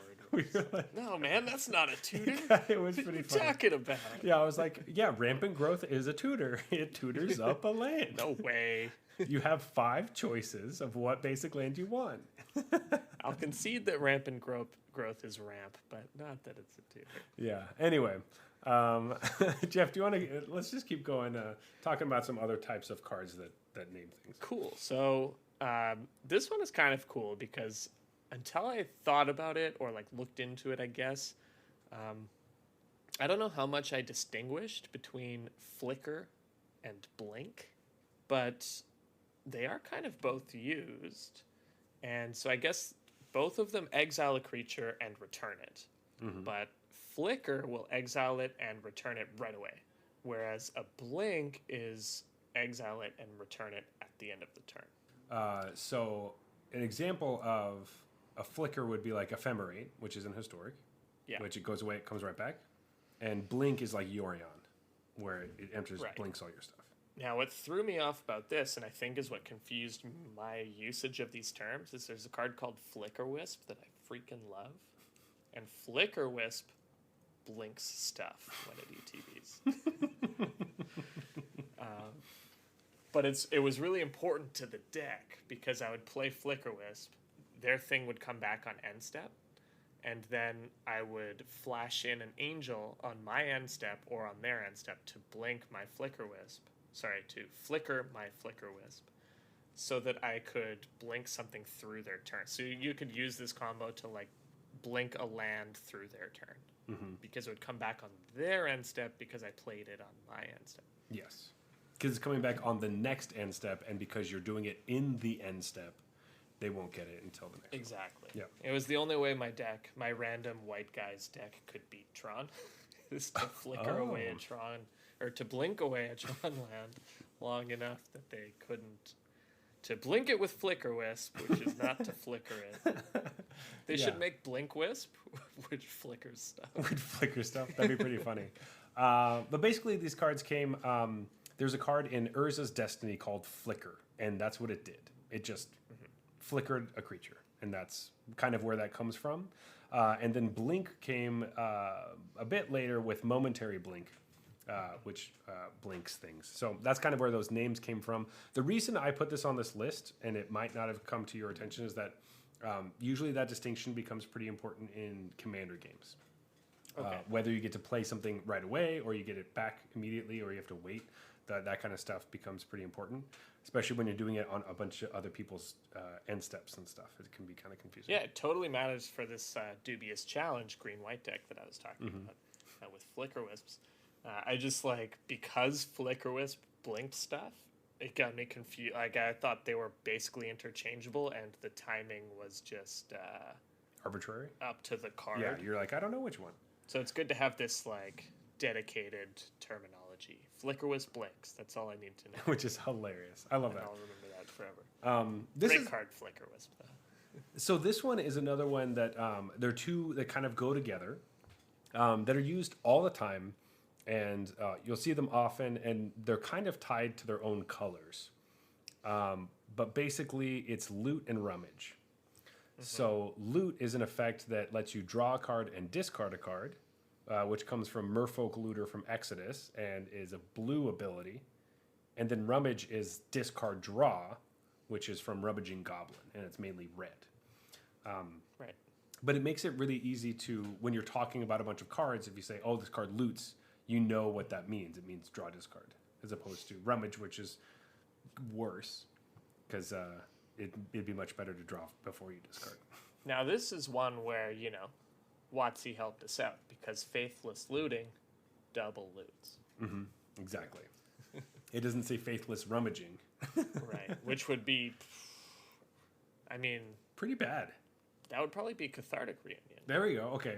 So maybe, a Rummage is also a Reunion? No, I feel because you always get advantage. Yeah, you notice with the cards that Rummage that are sorceries, you draw an extra card than you discard. Yeah. Because it would be too bad otherwise. Exactly. Yeah, those Tormenting Voice. Those do feel a bit different. There are a lot of red creatures that will just tap and rummage for you, similar to the blue looters. Yeah, and it's important to note that looting can only make your hand better ostensibly. Mm-hmm. I mean, there's still bad decisions that need to be taken into account. For, all intents and purposes, looting can only make your hand better, whereas rummaging, that's not true. So you should always loot given the opportunity, unless there are considerations such as I have one card in my deck, like some reason not to. Mm-hmm. But if it's just about card quality in your hand, you should always loot when given the option. And rummaging is not so. Because I think people do confuse that a bit, because they'll hear the pros say, oh, I should always activate my Merfolk Looter, in this situation. And then they'll say, oh, well, the pro told me I always have to activate a card like this, so I'm activating Rummaging Goblin. And no, that's not the same thing. Not the same. Because it's really easy to discard a card that you might have needed and draw something that's useless. Exactly. When it's looting, if the card you draw is worse than what was already in your hand, you discard that one. Mm-hmm. With rummaging, you don't have that option. You do not. So important to note. Okay. Let's go with one that I think probably everyone knows, but let's just go with it. It's bounce. And bounce means to return something that is currently on the battlefield to its owner's hand. Although I've even heard it like, you could say unsubstantiate bounce is a spell. Like, to me, bounce means return something to its owner's hand. Totally, exactly. Yeah, I mean, this has been around since as long as even when I was a kid, I used the word bounce for this. Bounce was used before. So bounce has just kind of been around. It's just like a nickname that just happened. It didn't really specifically come from a card. However, there was a card that was printed called Waterfront Bouncer, but it was made after the actual nickname had started. Right, so it's not named after that card. Yeah, which is great because that's a creature that bounces stuff. Totally. But I think this one is just like, it makes enough sense that when someone says, oh, I bounced that, you know what they mean. Yeah, because it has like a gameplay feeling when you're playing in paper. Because it's like the card went down to the battlefield and then came back up to you. It's almost like it bounced off the table back into Exactly. Because you could do it right, they play it and you bounce it immediately and it just feel like it just came back up to their hand. But like, whoa, that didn't even leave my hand. It just came back right back up. Yeah. So the visual is so perfect that I think you just know it. If I bounce that, it's like, oh, he returned it to his hand. Got it. Yeah, exactly. So let's just keep going. I think this one is pretty important because it took me a while to really get what it was, but a cantrip, which is a spell that's usually 1 mana that does kind of a minimal effect that replaces itself. So it says, like, your creatures gain haste, draw a card, or something. But what I like about the actual name is that it comes from Dungeons and Dragons, which comes from like Scottish somethings. I can't remember what it originally came from, some other thing. But anyway, a cantrip in Dungeons and Dragons, which is going to be important coming up in the new set, is it's basically a spell you can cast that doesn't take up one of your spell slots when you're playing. So you get to do it all the time.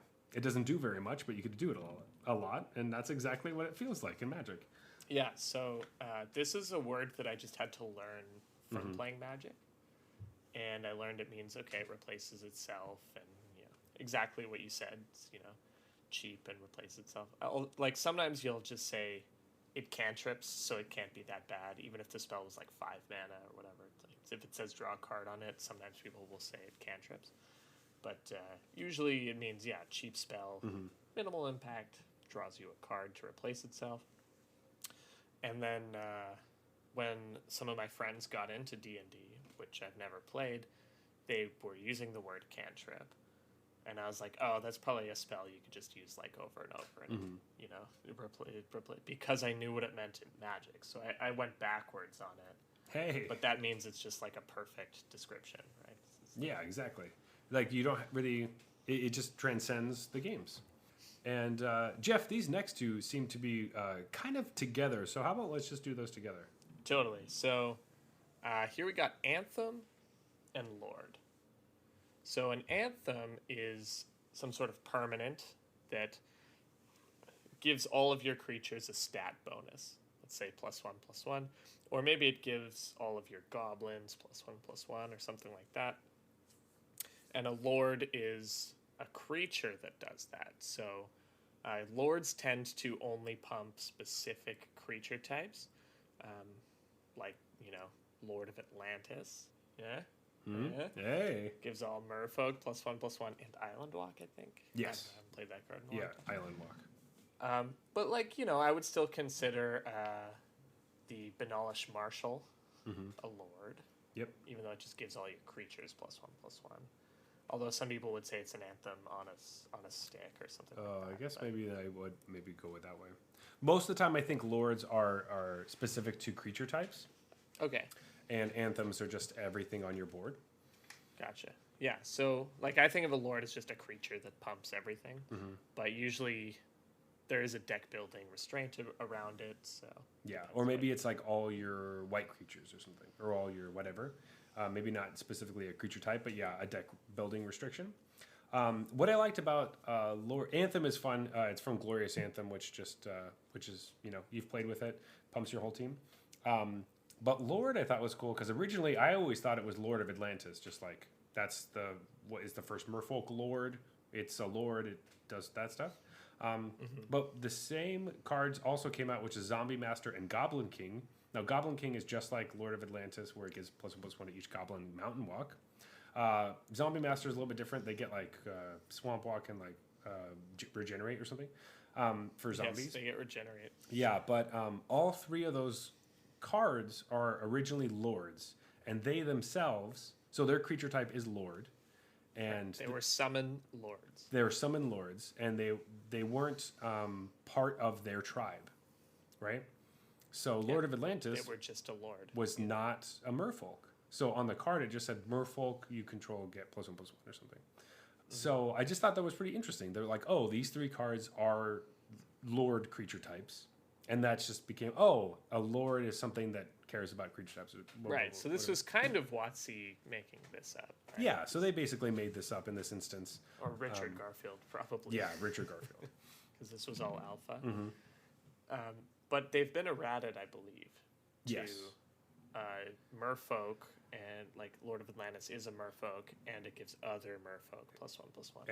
And Island Walk. Yeah, exactly. So that's how they template things now, where it says it gets something and then it gives other stuff, whatever, so that it becomes less confusing when they're on the battlefield, being like... Right, I just imagine, like, because I've gotten my ass kicked from, like, triple Lord of Atlantis, and that'd be pretty bad by the old rules, so... Yeah. It's just a bunch of tutus. It's just a bunch of bears. Hey, perfect. Bunch of bears. All right, so the next one we want to talk about is fire breathing.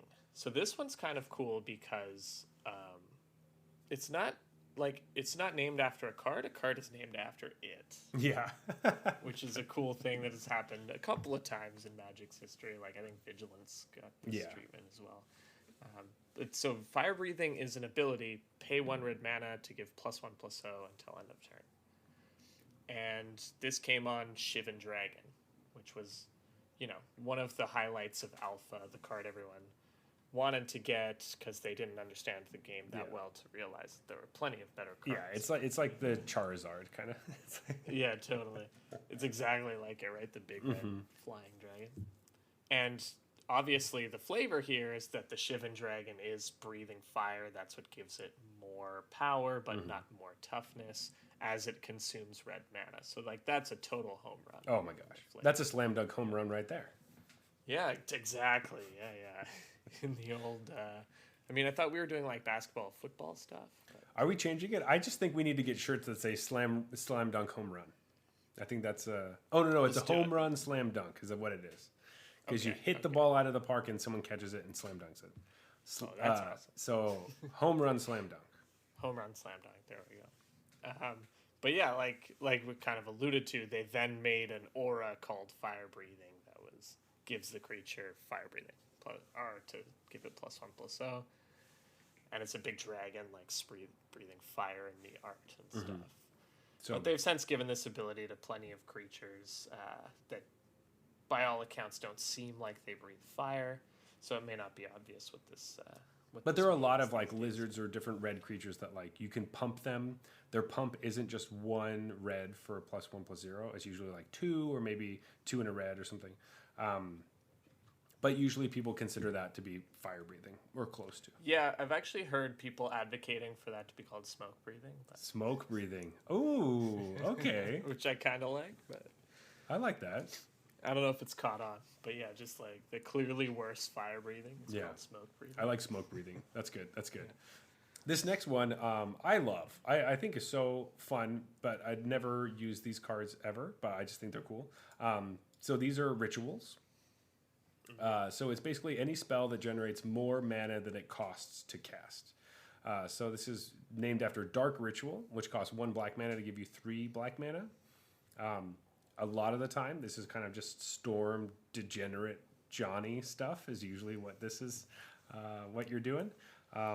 Just like, hey. The problem is these cards can be cool, but they're always used for evil. You know? Yeah, except for the cool ones aren't even that cool. I mean, sorry, the fair cool ones. No, it's more like I Gristlebrand you on turn 1 or something. Yeah, but like... Dark Ritual, Gristlebrand. Yeah, but like the...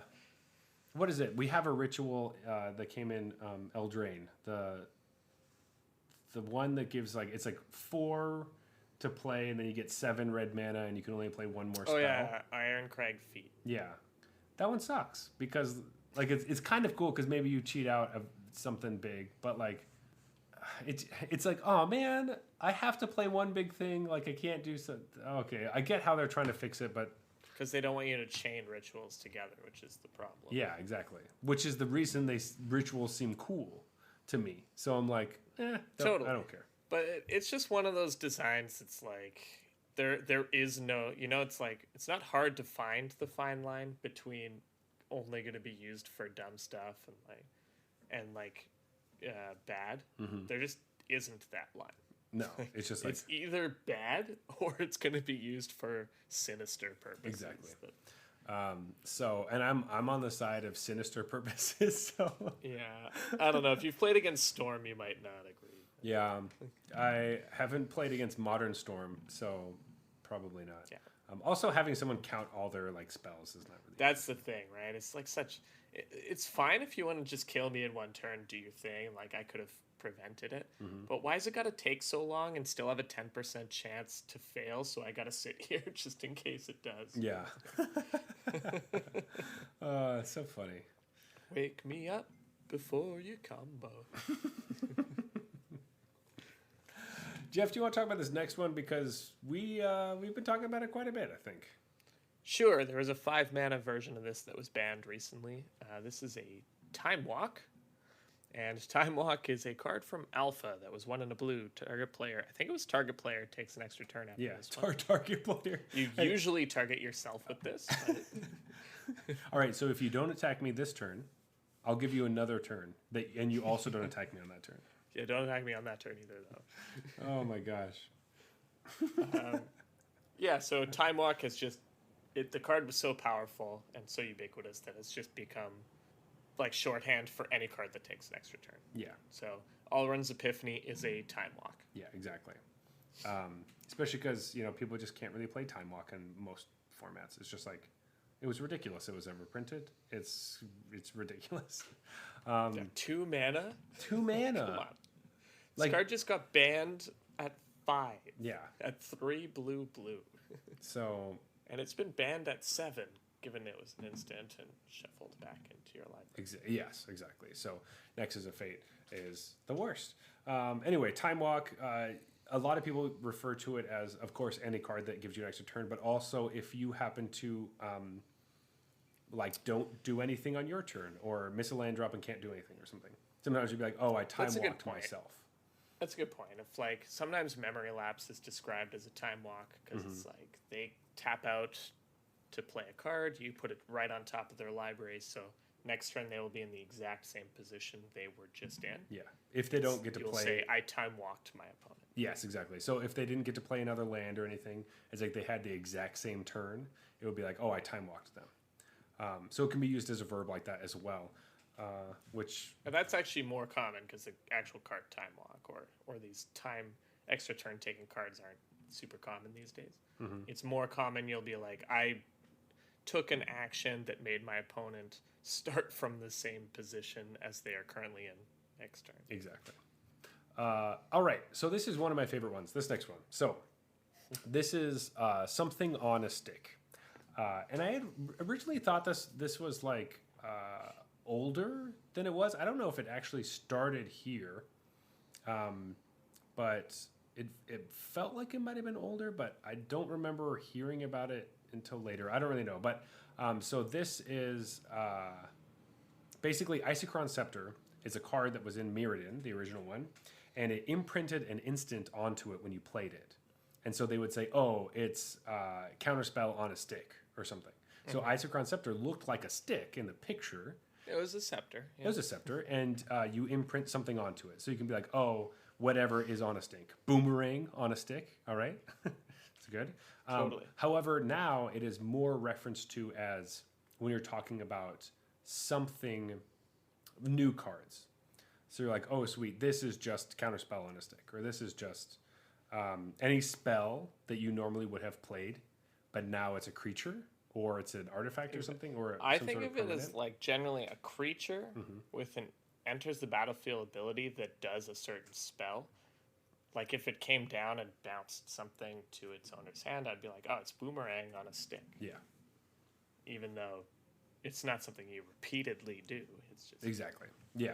Yeah. So something like, what's that creature from the Quandrix one that comes into play and just tutors up a land? Quandrix Cultivator. Cultivator, yeah. Quandrix Cultivator. So it'd be like Rampant Growth on a stick or something, right? Except for it comes into play untapped. Never mind. I don't even know what that card is. Yeah, there must be some There some might be. card that does that. But anyway, so the idea is that like, oh, it's a very common spell on a stick. What is the... I mean, Mana War is unsummoned on a stick or whatever. Right, so it's like Reclamation Sage is like a disenchant on a stick, right? There you go. Yeah. Yeah, exactly. Perfect example. So there has been discrepancy whether you should call something on a stick or on legs. So there are people that believe that a stick is an artifact, and if it's a creature, it's on legs. So you would say Reclamation Sage is a disenchant on legs. Yeah, I've heard both. It doesn't really matter. If you say on a stick, people will still be like, yeah, sure, whatever. But if you're very Vorthos, on legs makes more sense. All right, so the next one is one of my favorites, and I think it's like a big one that people would have seen recently, but if they don't know what it means, you just don't know what it means, and that's Aristocrat. And so this is mostly used in terms of a deck name. I'm playing Aristocrats. You know, I'm playing like Orzhov Aristocrats, or I'm playing Rakdos Aristocrats. And what it means is basically sacrifice-based strategies. So in particular, an aristocrat was a creature that would sacrifice things for value. And this comes from like quite a long time ago. It was one of the Pro Tours. I don't remember exactly which Pro Tour, but it was like around Innistrad and like Ravnica, like Return to Ravnica, I want to say. And I think it was Sam Black built a deck called the Aristocrats back when you were allowed to build decks with cool names. And it was basically a deck that just sacrificed things for value, and it was built around two cards, Cartel Aristocrat and Falconwrath Aristocrat. So that was the name of the deck. Both of these cards were the things that sacrificed stuff. So Cartel Aristocrat was like it was a bear that could sacrifice things to gain protection from a certain color. Falconwrath Aristocrat was like a bigger 4-mana vampire that it would sacrifice things to get counters, and like it would do all sorts of crazy shit. But that was when I think people really realized how strong it is to just sacrifice things whenever you want. And I think Sam Black was quoted after he built that deck as saying like sacrificing permanence is one of the strongest abilities in Magic. And so I think Tom Martell won that Pro Tour with Sam's deck. Interesting. And so that kind of like burst onto the scene as, oh, there's a deck where you just like sacrifice your own stuff and that's how you win. But nobody could beat it because it's so hard to interact with. Like you just, oh, I play this, I sacrifice it. And you're like, did I ever get priority there? You're like, oh, no, you didn't. No. You can respond to this I win the game trigger though. That's up to you. Yeah. So now anything that's based on sacrificing or whatever, even if there's no aristocrats in the name, it's just always called aristocrats now. Yeah. So Or- that's why it's. Yeah. Sorry, go ahead. No, it's just so interesting because like I had heard about aristocrats and I didn't really know the story about Sam Black, but I knew there was a deck called Aristocrats, and I always thought that there was like this old joke similar to like who's on first, who's on second, or whatever that kind of like play. It's like I don't know, as I'm third. yeah, exactly, all that kind of thing, and it's one of those stories where it's like it's a joke that like goes through a bunch of like. It's a very convoluted story and all this stuff, and the punchline is where are the aristocrats or something, and that's just like a story, I guess. Like I don't really know much about it, but like I always assumed it had something to do with that, where it was just kind of like I don't know, a bunch of convoluted stuff that you keep doing, and then it's hey, we're done, you know. And so that's what I kind of thought. No, but it's because the engine cards were Cartel Aristocrat and Falcon. that makes a lot more sense than what I had thought. But it got that name from it, right? Like, oh, I have a deck with like 7 aristocrats in it. I'm going to call it the Aristocrats. Yeah, exactly. I like that. That's funny. Which is why when the Cat Oven took over sacrifice decks, I was just disappointed we weren't allowed to call it the Aristocats. I don't know why they don't call it the Aristocats. That's so good. Why? Anyways, Aristocrats, sacrifice-based strategies. Exactly. This next one. For those arena players out there, which is everyone that we're talking to, because this is Arena podcast, this is gold fishing.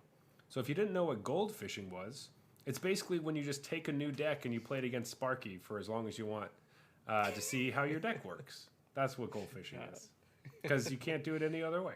See, those of us, you know, in the old days who didn't have access to such software, we had to play against nobody on the other side of the table. And that's what gold fishing was, is like how fast do you goldfish? It means how fast do you deal 20 damage when there's no opponent. Yeah. And you're just playing with your deck. You're just kind of like practicing drawing your cards and like playing everything out and seeing how it works. And getting your sequencing down. Because a lot of like learning your own deck doesn't matter what your opponent's doing. It's like, oh, should I play this before this or after this? Mm-hmm.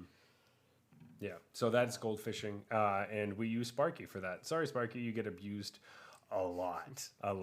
Just wait for the day that Sparky wins the Pro Tour. The Pro Tour, the when Sparky designs a card because it won Worlds. Oh, sorry, I meant that Sparky's going to learn Flesh and Blood and win the Pro Tour. Oh, yes. Oh, sorry. Yes, of course. Of course. Beat Gregor Kowalski. Be in the finals, yeah. That would be so awful. All right, Jeff, can you do this last one and take us home? All right, this is one I don't do often enough. This is tank or tanking. So, contrary to like popular sports terminology, yeah, this does not mean losing on purpose. So, if you were a sports fan, you came into Magic, you heard he's tanking, you might think it means he's losing on purpose for whatever reason. No, it actually just essentially means thinking. Yeah. It means like thinking deeply. So, you know how in Magic, a lot of your turns take 30 seconds. You play a land, you think about what the best one drop is, you play it, you go. Or some of them take 5 seconds, you play a land, you pass, or whatever.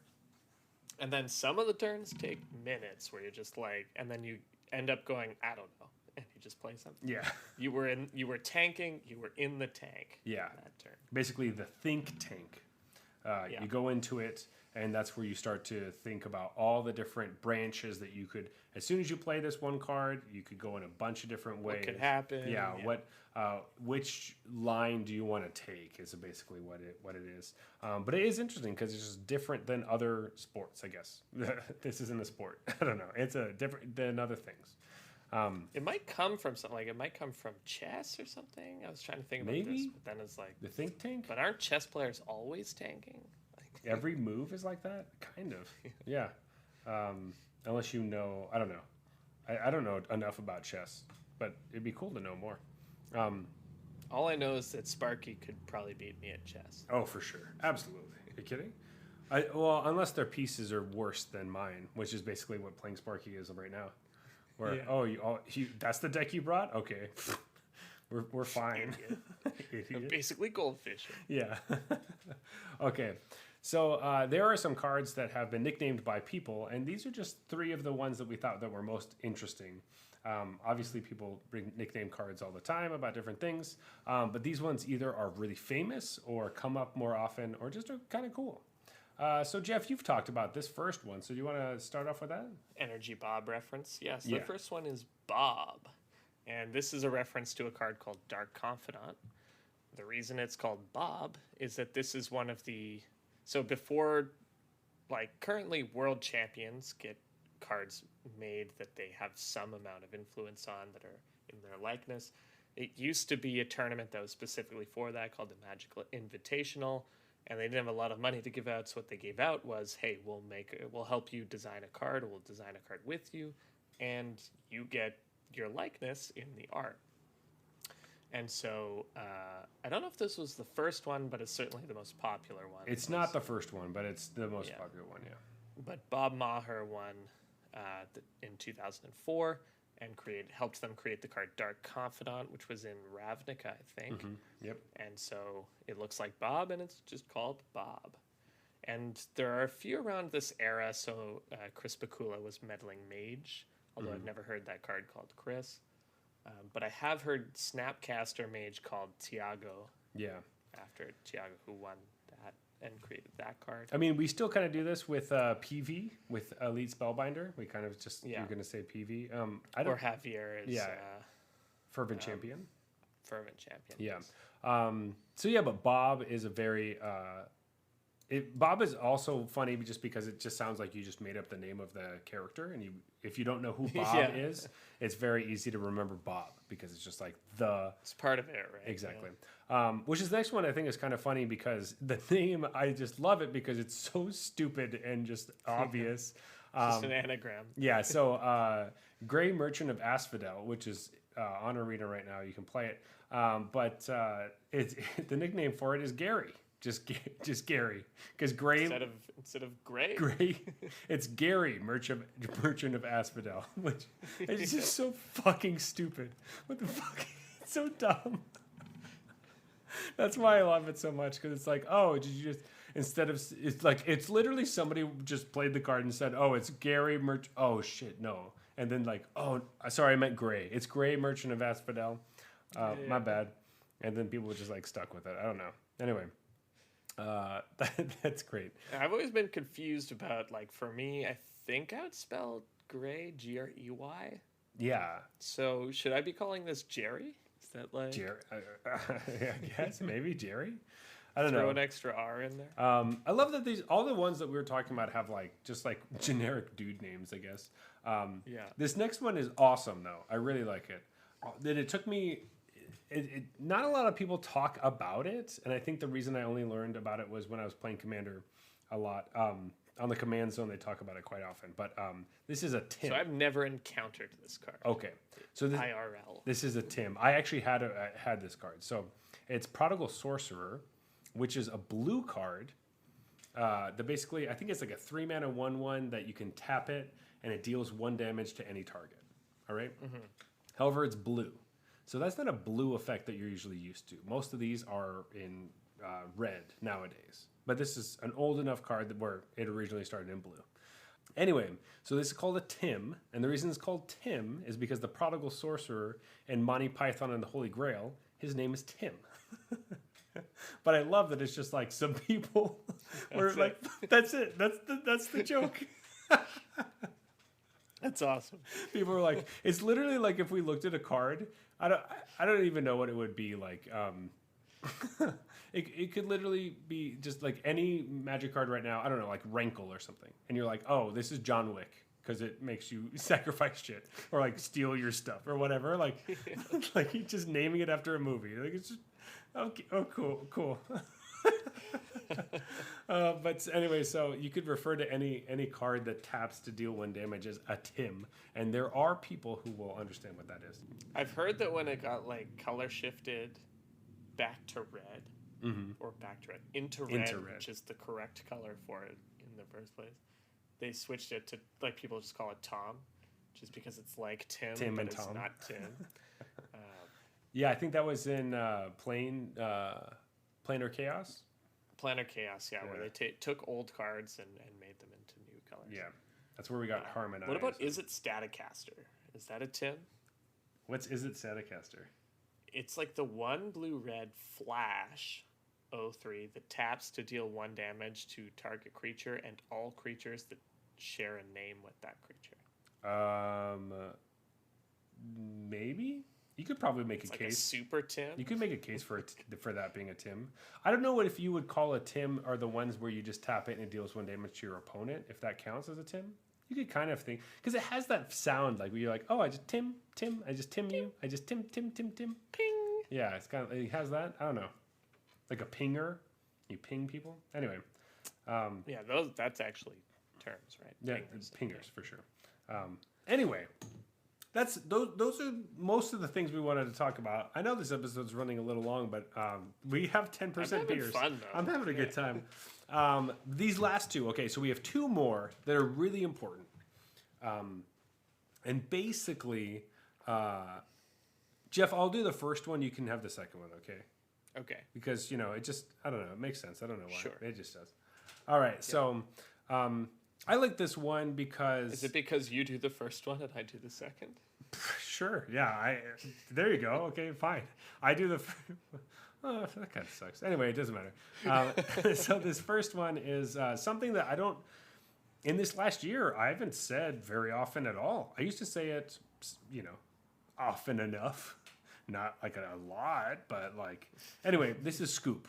So basically, scoop is you're conceding the match. Or the game, I guess. It's for those arena-only players out there. Yeah. So scooping, it just literally refers to scooping up your lands into your hand and shuffling your deck and being like... scooping up all your cards. Yeah, a lot of... You're going to game 2. Because you're going to game 2. It's usually like, all right, 3. I give up the... Or whatever. So I give up this game and we're going to the next one. I scoop them up and you'll literally just say, all right, I scoop, and you just pick them up, right? Yeah. Now you don't do that. You could say, "All right, I explode," and then you just yeah. Oh, sorry, my head explodes. My head explodes. You just concede or whatever. Yeah. But yeah, so if you're not used to that, it's scoop. But Jeff, you go settings concede. Yes, exactly. I settings concede. I settings concede. All right. So this last one is probably the most important of them all. Yes, definitely the most important one. So this is Bolt the Bird. All right, so we have like 25 years of history I got to go through here. But okay. No, so 2 very popular old cards. Think Alpha. Mm-hmm. Birds of Paradise, which is a 1 mana green creature, 0/2 flying, can tap for 1 mana of any color. And there is Lightning Bolt. Mm-hmm. 1 red mana, instant speed, deal 3 damage to any target. The idea is that if your opponent plays a Birds of Paradise on turn 1, they are going to get 2 far ahead of you in mana. That even though you don't know what's in their hand, it's possible they don't have a 3 mana card to play. You should cast your Lightning Bolt targeting their Birds of Paradise. So it's kind of a mnemonic.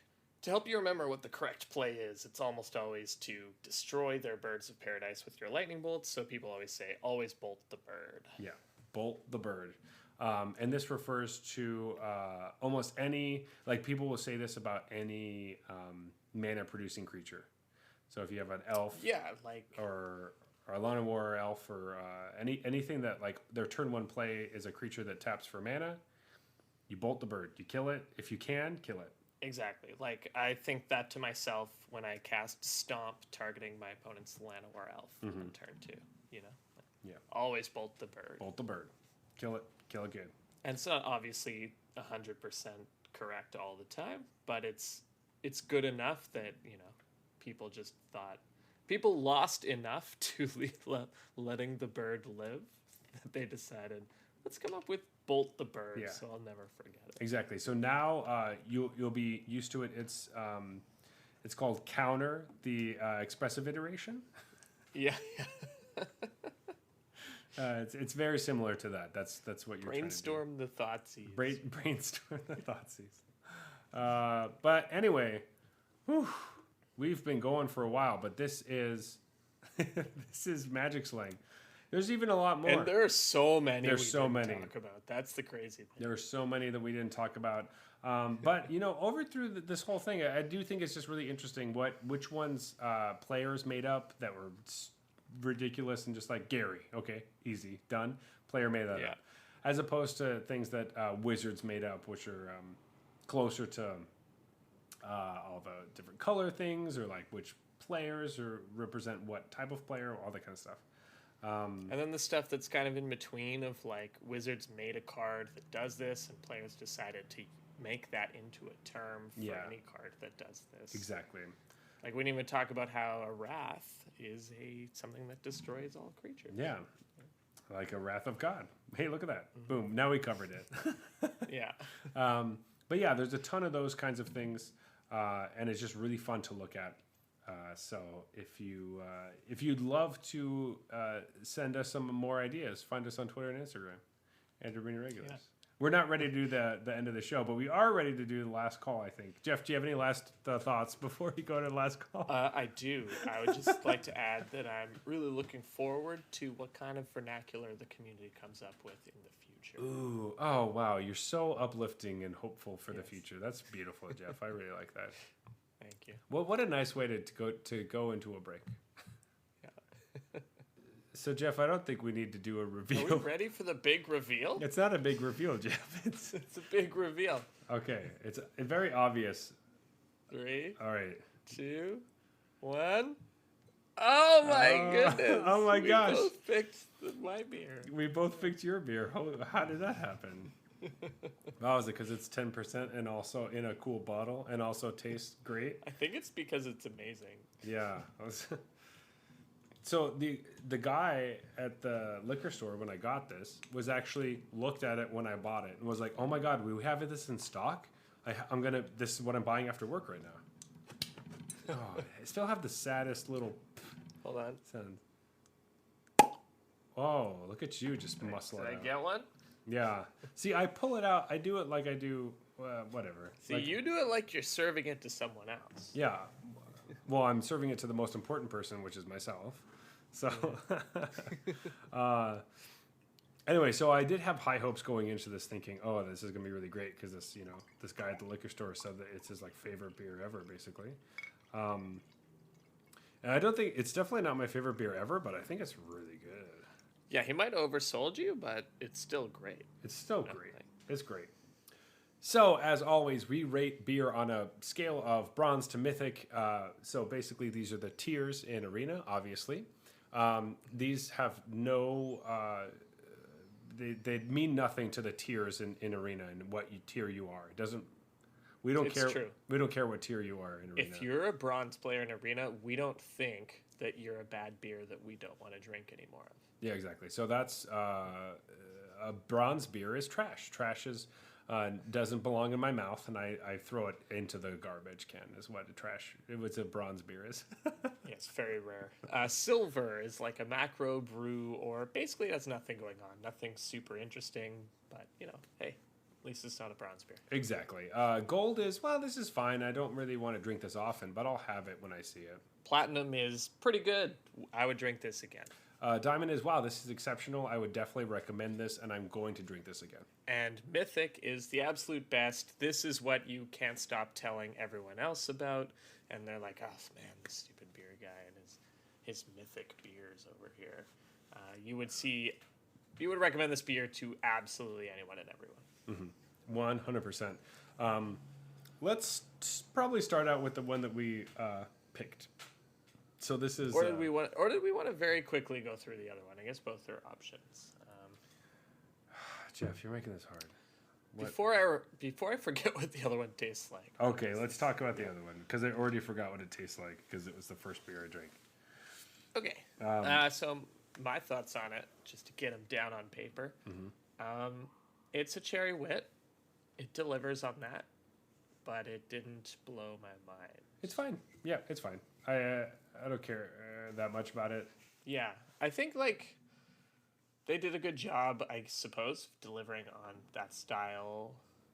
Cherry wasn't super pronounced, but it wasn't also totally hiding in the background, so that's good. Yeah, I could definitely taste the cherry. it wasn't as weedy as I was thinking, which I kind of liked, which is fine. Right, because but- you're not the biggest wheat beer. Yeah, I think guy. I really think that like if I'm drinking a wheat beer, like essentially a Blue Moon or like a Shock Top are just like perfect, and there's nothing needs to change. I was like, yep, that's fine. Other wheat beers tend to do a bad job, I think. And I like it with a slice of orange and nothing else. And that's kind of how I feel about wheats for the most part. So this one was nice that it wasn't too weedy, but yeah, I don't need it. It's fine. I think it was gold for me. It feels really gold, like super gold. Like, good job, you made gold. I mean, maybe on another night, paired against a different beer. No, it's gold. I don't think so. Yeah, it's It did have it had a hard time holding up to this Cascade for sure. All right, so let's talk about this one, Valley Flora. I mean, this one I didn't know what to expect. I had when some ideas, and when it you look at delivered. it, it's almost like, is this beer or is it wine? Like the description almost it says it's half beer and half wine, kind of in Yeah. characteristic. So this is the main thing. So you had brought this beer. You told me to go pick this up. I was so surprised because this looks exactly like the thing I would bring.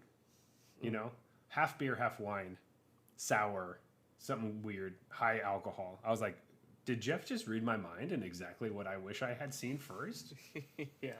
Because I did not know that this was a thing, and I had to go look it up, and I found it. And Now, I bought it because it said it was a barrel-aged red ale. that's yeah. So I get that. Yeah. It's not really what's going on here, is it? Absolutely not. No, it doesn't taste like that at all. However, then it says with Pinot Noir grapes and barrels. I'm like, oh baby, I'm gonna like this so much. Because as you may have remembered, one of my favorite beers that I rated Mythic on this podcast was a sour that was made with Riesling grapes as well, which is from Blood Brothers, and I love it. And that's basically what I have to say about this. It's getting close there. Like, Yeah, this was great. I think my only complaint is that it just is a sour. It's a sour that has that wine stuff going on, so it's a lot in that same category. It's not really a barrel-aged red ale. It's a sour ale. It's not the same thing. yeah, Like, you don't just put red ale into a wine barrel and get something that tastes like this, So it actually wasn't what I was really expecting at all, but it is pretty good. The first sip really smacked me in the face. It's like, oh, it's like a sour, I guess. So this is funny because I knew immediately this was a sour. Because you sent it to me and I was like, okay, barrel aged red for sure, but it says Northwest Sour at the bottom and it says Pinot Noir grapes. I'm like, oh, for sure, this is a sour beer. Absolutely. Like, you're not going to put grapes in your beer unless you want it to be sour. Like, Yeah, I guess I thought that because it was saying barrel aged red, that it was going to be like red with some funk to it, kind of like some of the Bellwood stuff with the Brett. sure, okay. That type of thing.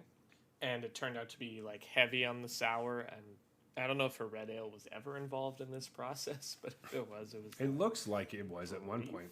But that being said, I still really enjoyed it. Like, the first sip hit me wow, and then I started to realize it's what it is, and my mouth acclimated to the taste and stuff Absolutely. like that. But it's really enjoyable. I think for me, it's Diamond. Yeah. I liked it. It's still not the perfect beer for me because it is a bit, you would appreciate the wine flavors more than I would because wine, and I don't really I don't think I'm tasting Pinot Noir grapes over grape personally. Yeah. Because I don't have that flavor palette yet. Totally. As far as that goes, Pinot Noir grapes are usually it's the softest of the reds, so it doesn't have as much of a pronounced taste. It's going to be the other one that I really like that I was saying is Riesling. It has a similar taste to that as far as the grapiness goes. So it makes it good for merging with beer, I guess, is it doesn't overpower the beer because it's the mildest grape. Very mild as far as reds go. So I was surprised to see the Pinot. I was usually thinking that I would like a white paired with this beer, but and for a while I was wondering if it was red ale that was aged in Pinot Noir barrels. I think that would be awesome. That would be really interesting as well. That's what I thought it was when I bought it. Yes. Okay. But then, but because it says with Pinot Noir grapes, I was like, well, for sure, this is going to be really. So the thing about this is that, like, I'm 100% going to recommend this to somebody. I'm going to go back and want to drink everything that they make, and so there's no way. They had another one that I wanted to get. They have other ones, and they come out all the time in different vintages. If I'm in Portland, I'm probably going to look this place up. There's no way that I can't give this Mythic. Yeah. Like, I'm giving this Mythic just because, like, I'm totally on board with whatever they're doing. I love their labels. I like their bottles. I'm going to drink everything that I see that they have. For sure. That's what's... As far as the beer goes, like, I'm definitely going to drink this again. And I'm definitely going to tell people about it. And probably somebody I don't know. Just like the dude who I bought the beer from was talking to me about it. So I don't know if I went into it with that, but totally, it's definitely right up my alley. Something I would love. I'm gonna buy this so my partner can drink it because she'll like it as well. And yeah, this is great. The only bad thing is that it's like $12 or whatever. And that's wish it wasn't that expensive, but yeah. Although I mean, it says it's been aged since 2017. So exactly. It's also like 3 beers, so. Yeah. Anyway, all right. This has been a great episode. I've been really happy with all of it. I hope all of you have really enjoyed it as well. But I think it's closing time. I had a lot of fun. Yeah, I had a lot of fun. It's been long. But it's definitely closing time. Please talk to us about how you liked this episode or other Magic Slang that we missed or things that you would like us to talk about in the future at Arena Regulars on Twitter and Instagram. Yeah, or you can send us some sweet emotes or stickers or what have you on Arena itself. We'll be under the username Arena Regulars Podcast. That is us. Usually me on my phone, if I'm ever on it. I don't know how you use it, but I've actually been playing on my phone a little bit as well. It's been good. I like it. Anyway, it works better than I thought it would, but there are just certain weird things that exactly. you get used to. I tried building a deck on my phone. Fuck, that was hard. I was Nightmare. like, oh god. Anyway, if you want to talk to me personally and try to give me better beers to bring so that Jeff doesn't steamroll me like this episode, you can find me at Zulberg on Twitter and Instagram. That's ZEULBERG. But Jeff, where can they find you? Yeah, you can find me on Twitter at BlueBrewsMTG, spelled like it sounds. Yeah, it is. And we would love if you would give us a follow on all the places that you're listening to this podcast. That's Stitcher, Spotify, iTunes. Leave us a review on Apple Podcasts. We would love you to come subscribe to our YouTube channel. Leave us a couple of comments on our videos. We may have some more exciting ones coming up in the future. You'll have to keep checking to see if those are up or not. We should spoil Bury the lead. But just give us a like or a comment. It really means a lot to us, and we'd love to interact with you. This has been the Arena Regulars. Reminding you that if they're going to bolt your bird, you got to flicker. But if they decide to wrath, you got to blink. Good night.